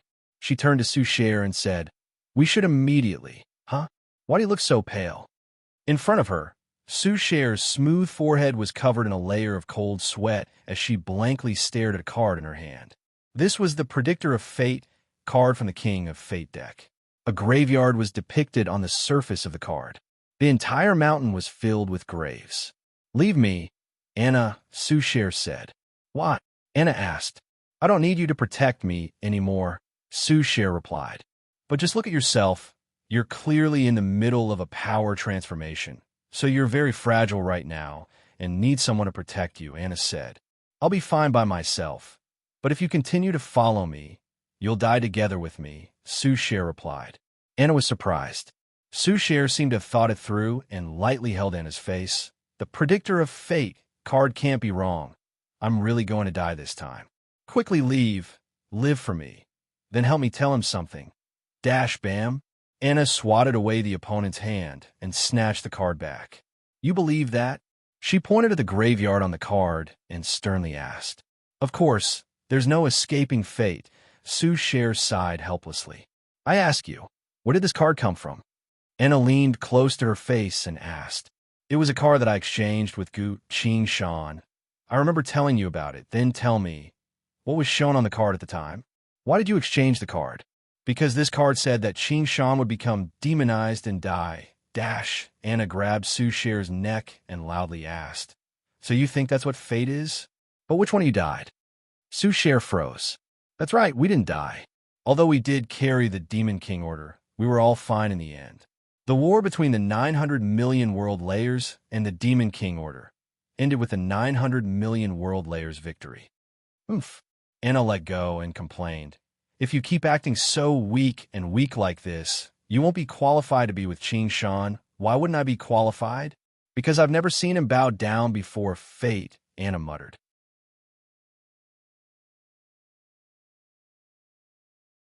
Chapter 1023. Soucher went silent for a bit. "You're right. How laughable that as a card user. I'm actually being swayed by a single card," Soucher muttered. Seeing her regaining a bit of fighting spirit, Anna was pleased. "You can use any card to fight, but it's best not to trust this type of card that wants to see the world in chaos." She abruptly threw the Predictor of Fate card out. Soucher calmly watched this. The card circled around in the wind before returning to Sue's share, silently hovering in the air. Strange, it's still coming back? I've never heard of a card having such power, Anna commented. Su Shuier explained, a long time ago, I had already returned it to Gu Qing, but in the end, it was still with me. T.Ch. It's rude to pester a girl for no reason. Saying so, Anna drew the black scythe. The black flames flashed. The entire predictor of fate broke into pieces and scattered in the wind. That's enough, Anna smiled. Su Shuier sighed and shook her head.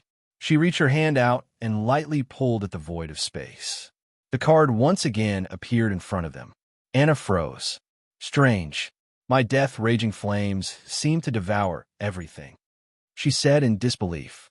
Su Shuier put the card back and smiled bitterly. It knows that I'm currently at the most crucial point of my advancement, so it's staying quiet. Otherwise, it would have urged me to take the other card from the deck, which means it's sentient, Anna muttered. Looking at the Predictor of Fate card that depicted countless graveyards, Anna felt an inexplicable chill. She forced a smile. Don't mind it. There's a lot of knowledge and things that we don't understand in the 900 million world layers. Perhaps we'll be able to find someone to help you undo your connection with it. Let's not mind it for now. Let's go, Su Shuier said. Let's go. On the other side, Gu Qing felt a great power lifting him out of a certain space-time. He looked around. It was completely dark. He couldn't see anything. Strange, what was going on? Gu Qing released her inner sight to observe the situation. He used his divine sense to scan the surroundings without any obstruction. Gu Qing immediately used her spiritual will to see the huge whirlpool below her, the abyss of world fragments. Not too far above his head, the bramble bird ship was hovering there. Gu Qing once again confirmed her current situation. His body shook and he flew up. After a while, he landed on the deck. Lin was drinking and was surprised to see him. Aren't you looking for that thing? Why did you fly back? Gu Qing was startled. It seemed that the flow of time in the parallel world was different from the current world. In that case, he hadn't been gone for a long time. I'm done, Gu Qing said. Sure enough, Lin also said, if that's the case, that parallel world's flow of time is different from ours. Lin looked at Gu Qing and slowly realized something. What's wrong with your eyes? Why can't you even move them? I don't know. I can't see anything right now. I can only use my inner sight to observe everything. Gu Qing was confused. Lin stood up, walked up to him, and carefully observed his eyes. You went to complete your world technique, but when you returned, you couldn't see anything at all. Wait a minute. Your world technique is related to your eyes. That's right, Gu Qing admitted. What a whimsical technique. Did you create it yourself? Lin sighed and asked. That's right. I was once killed by a single glance from a yellow dragon. So I've been thinking about this for a long time before finally attempting to complete this technique, Gu Qing replied. Are you sure you've completed that technique? I am, then there's no other way. Even in the bygone era, eye techniques were synonymous with power and danger, not to mention that you've created a world technique on top of your eye technique. I'm guessing that your eye technique will require a while to recover, or some sort of stimulation, Lin explained. Gu Qing scowled. In other words, you're blind, Lin nodded, then added as she was afraid that he wouldn't think too much. Don't worry, it's only temporary. Once you recover, you'll be able to use your technique, Gu Qing sighed. All right, it's fine if I can't see for now. Inner sight can easily replace my eyes. It's just that I'm not used to the darkness in front of me. Wait a minute. The War God UI is still here. A line of glowing text was displayed on it. Congratulations, your world technique has been completed. Note, this technique is still in the process of adapting, so there will be some temporary side effects. Special note, you're blind. Gu Qing was temporarily speechless. Fortunately, this was only temporary, so he could observe everything with his inner sight, so there shouldn't be any major issues. The only issue was Gu Qing observed himself and found that he couldn't see anything with his eyes, so he could only stare straight ahead blankly. He thought for a bit, then took out a piece of black cloth, rolled it into a long strip, and tied it in front of his eyes. Seeing him like this, Lin offered him the bottle of liquor. Here, drink a bit to help your blood flow. Maybe you'll be able to recover in a bit. As Gu Shan received the bottle and was about to drink, he suddenly felt some sort of pain and his expression changed. Lin was looking at him, so as she saw his expression change, she felt her heart beating faster. "What's the matter?" she asked in a low voice. "It's been a month. Today is the day of the dance," Gu Shan replied. Lin froze. She recalled that experience from back then. That terrifying dance. Truly, Lin turned around and left. "I'm going back to the cabin. Let me know when you're done." Her voice could be heard from afar. "All right, I'm also going to the back of the ship. It's too much of an eyesore on the deck." Gu Shan replied and was already running towards the back of the ship. The power of the magic dragon inside his body began to boil. A piercing pain began to spread throughout his body. It couldn't be helped. Even though he managed to get rid of the magic dragon strength was far beyond what he could handle, so he had to slowly dispel it. Gu Shan didn't hesitate to get into position, to convert the power of the magic dragon and improve his constitution. The first stage of the living being sacrificial dance shall now begin. Stomp. Prepare. Shake your neck. Twist your waist. 1, 2, 3, 4. 2, 2, 3, 4. Gu Shan had already practiced this dance to perfection, so he didn't even need to think about it to perform it perfectly. He was meticulously and seriously dancing, but was soon soaked in sweat. Following his dance, a few notifications occasionally popped up on the War God UI. Frowny face, your resistance against frost has been strengthened. Another strand of magic dragon's power has been converted by the dance. Your body has become more robust. Your reaction time has been slightly improved. Your kidney function has become stronger. Gu Shan continued to dance tirelessly. At the same time, on the other side, Lin entered the cabin of the ship. "Last time I was instantly killed and cut to pieces. How terrifying was that power?" Lin shook her head and stopped thinking about the pain of being cut to pieces at the time. She was already a bit traumatized by that dance. But strangely enough, I actually forgave this one who danced. That can't be right. Lin suddenly looked around cautiously. How strange. Where did Lola go? Lin searched around the cabin, but still couldn't find Lola. She paused, then suddenly recalled something that Lola had told her while chatting. The cabin of this ship, the front is connected to the deck, and the back is connected to the stern. The stern is where I keep my snacks. Big sis can come and take some when you have time. The snacks I collect are all very delicious. These were Lola's exact words. Oh no. Gu Shan was dancing at the stern. Lin's heart sank to the bottom. It was because I was wearing the abyssal ring at the time that I had the power of eternal that I was able to revive after being cut to pieces. Lola's words. Lin didn't have time to think too much and hurriedly ran deeper into the cabin. Sure enough, there was an unlatched door at the very back of the cabin. Lin gritted her teeth, pushed the door open, and rushed out. In the blink of an eye, she saw Gu Shan performing that terrifying dance, while Lola was sitting on a chair next to her, clapping her hands non-stop. "Aha! Big bro, you're so good at dancing. Do that again." Gu Shan followed the rhythm and did it again. Lola immediately exclaimed, "Whoa, that's so hard. Big bro is so good." Following her exclamation, a gentle light appeared from the void of space and fell on her body. "Ah, what is this?" Lola curiously asked. She casually swung her hand towards the void of space outside the ship. A spark came from her hand, flew into the void of space, and struck a slowly drifting wreck of an airship. In a split second, the wreck of the airship was reduced to nothingness, disintegrated into dust within the space vortex. "Whoa, what a powerful technique is this for me. Thank you so much." Lola bowed towards the void of space. Lin blankly stared at this.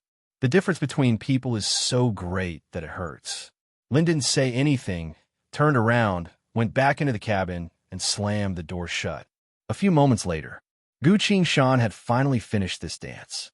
While he was about to rest, a spark of light suddenly appeared between his eyebrows and turned into the bald old man, the strongest human combatant of the bygone era.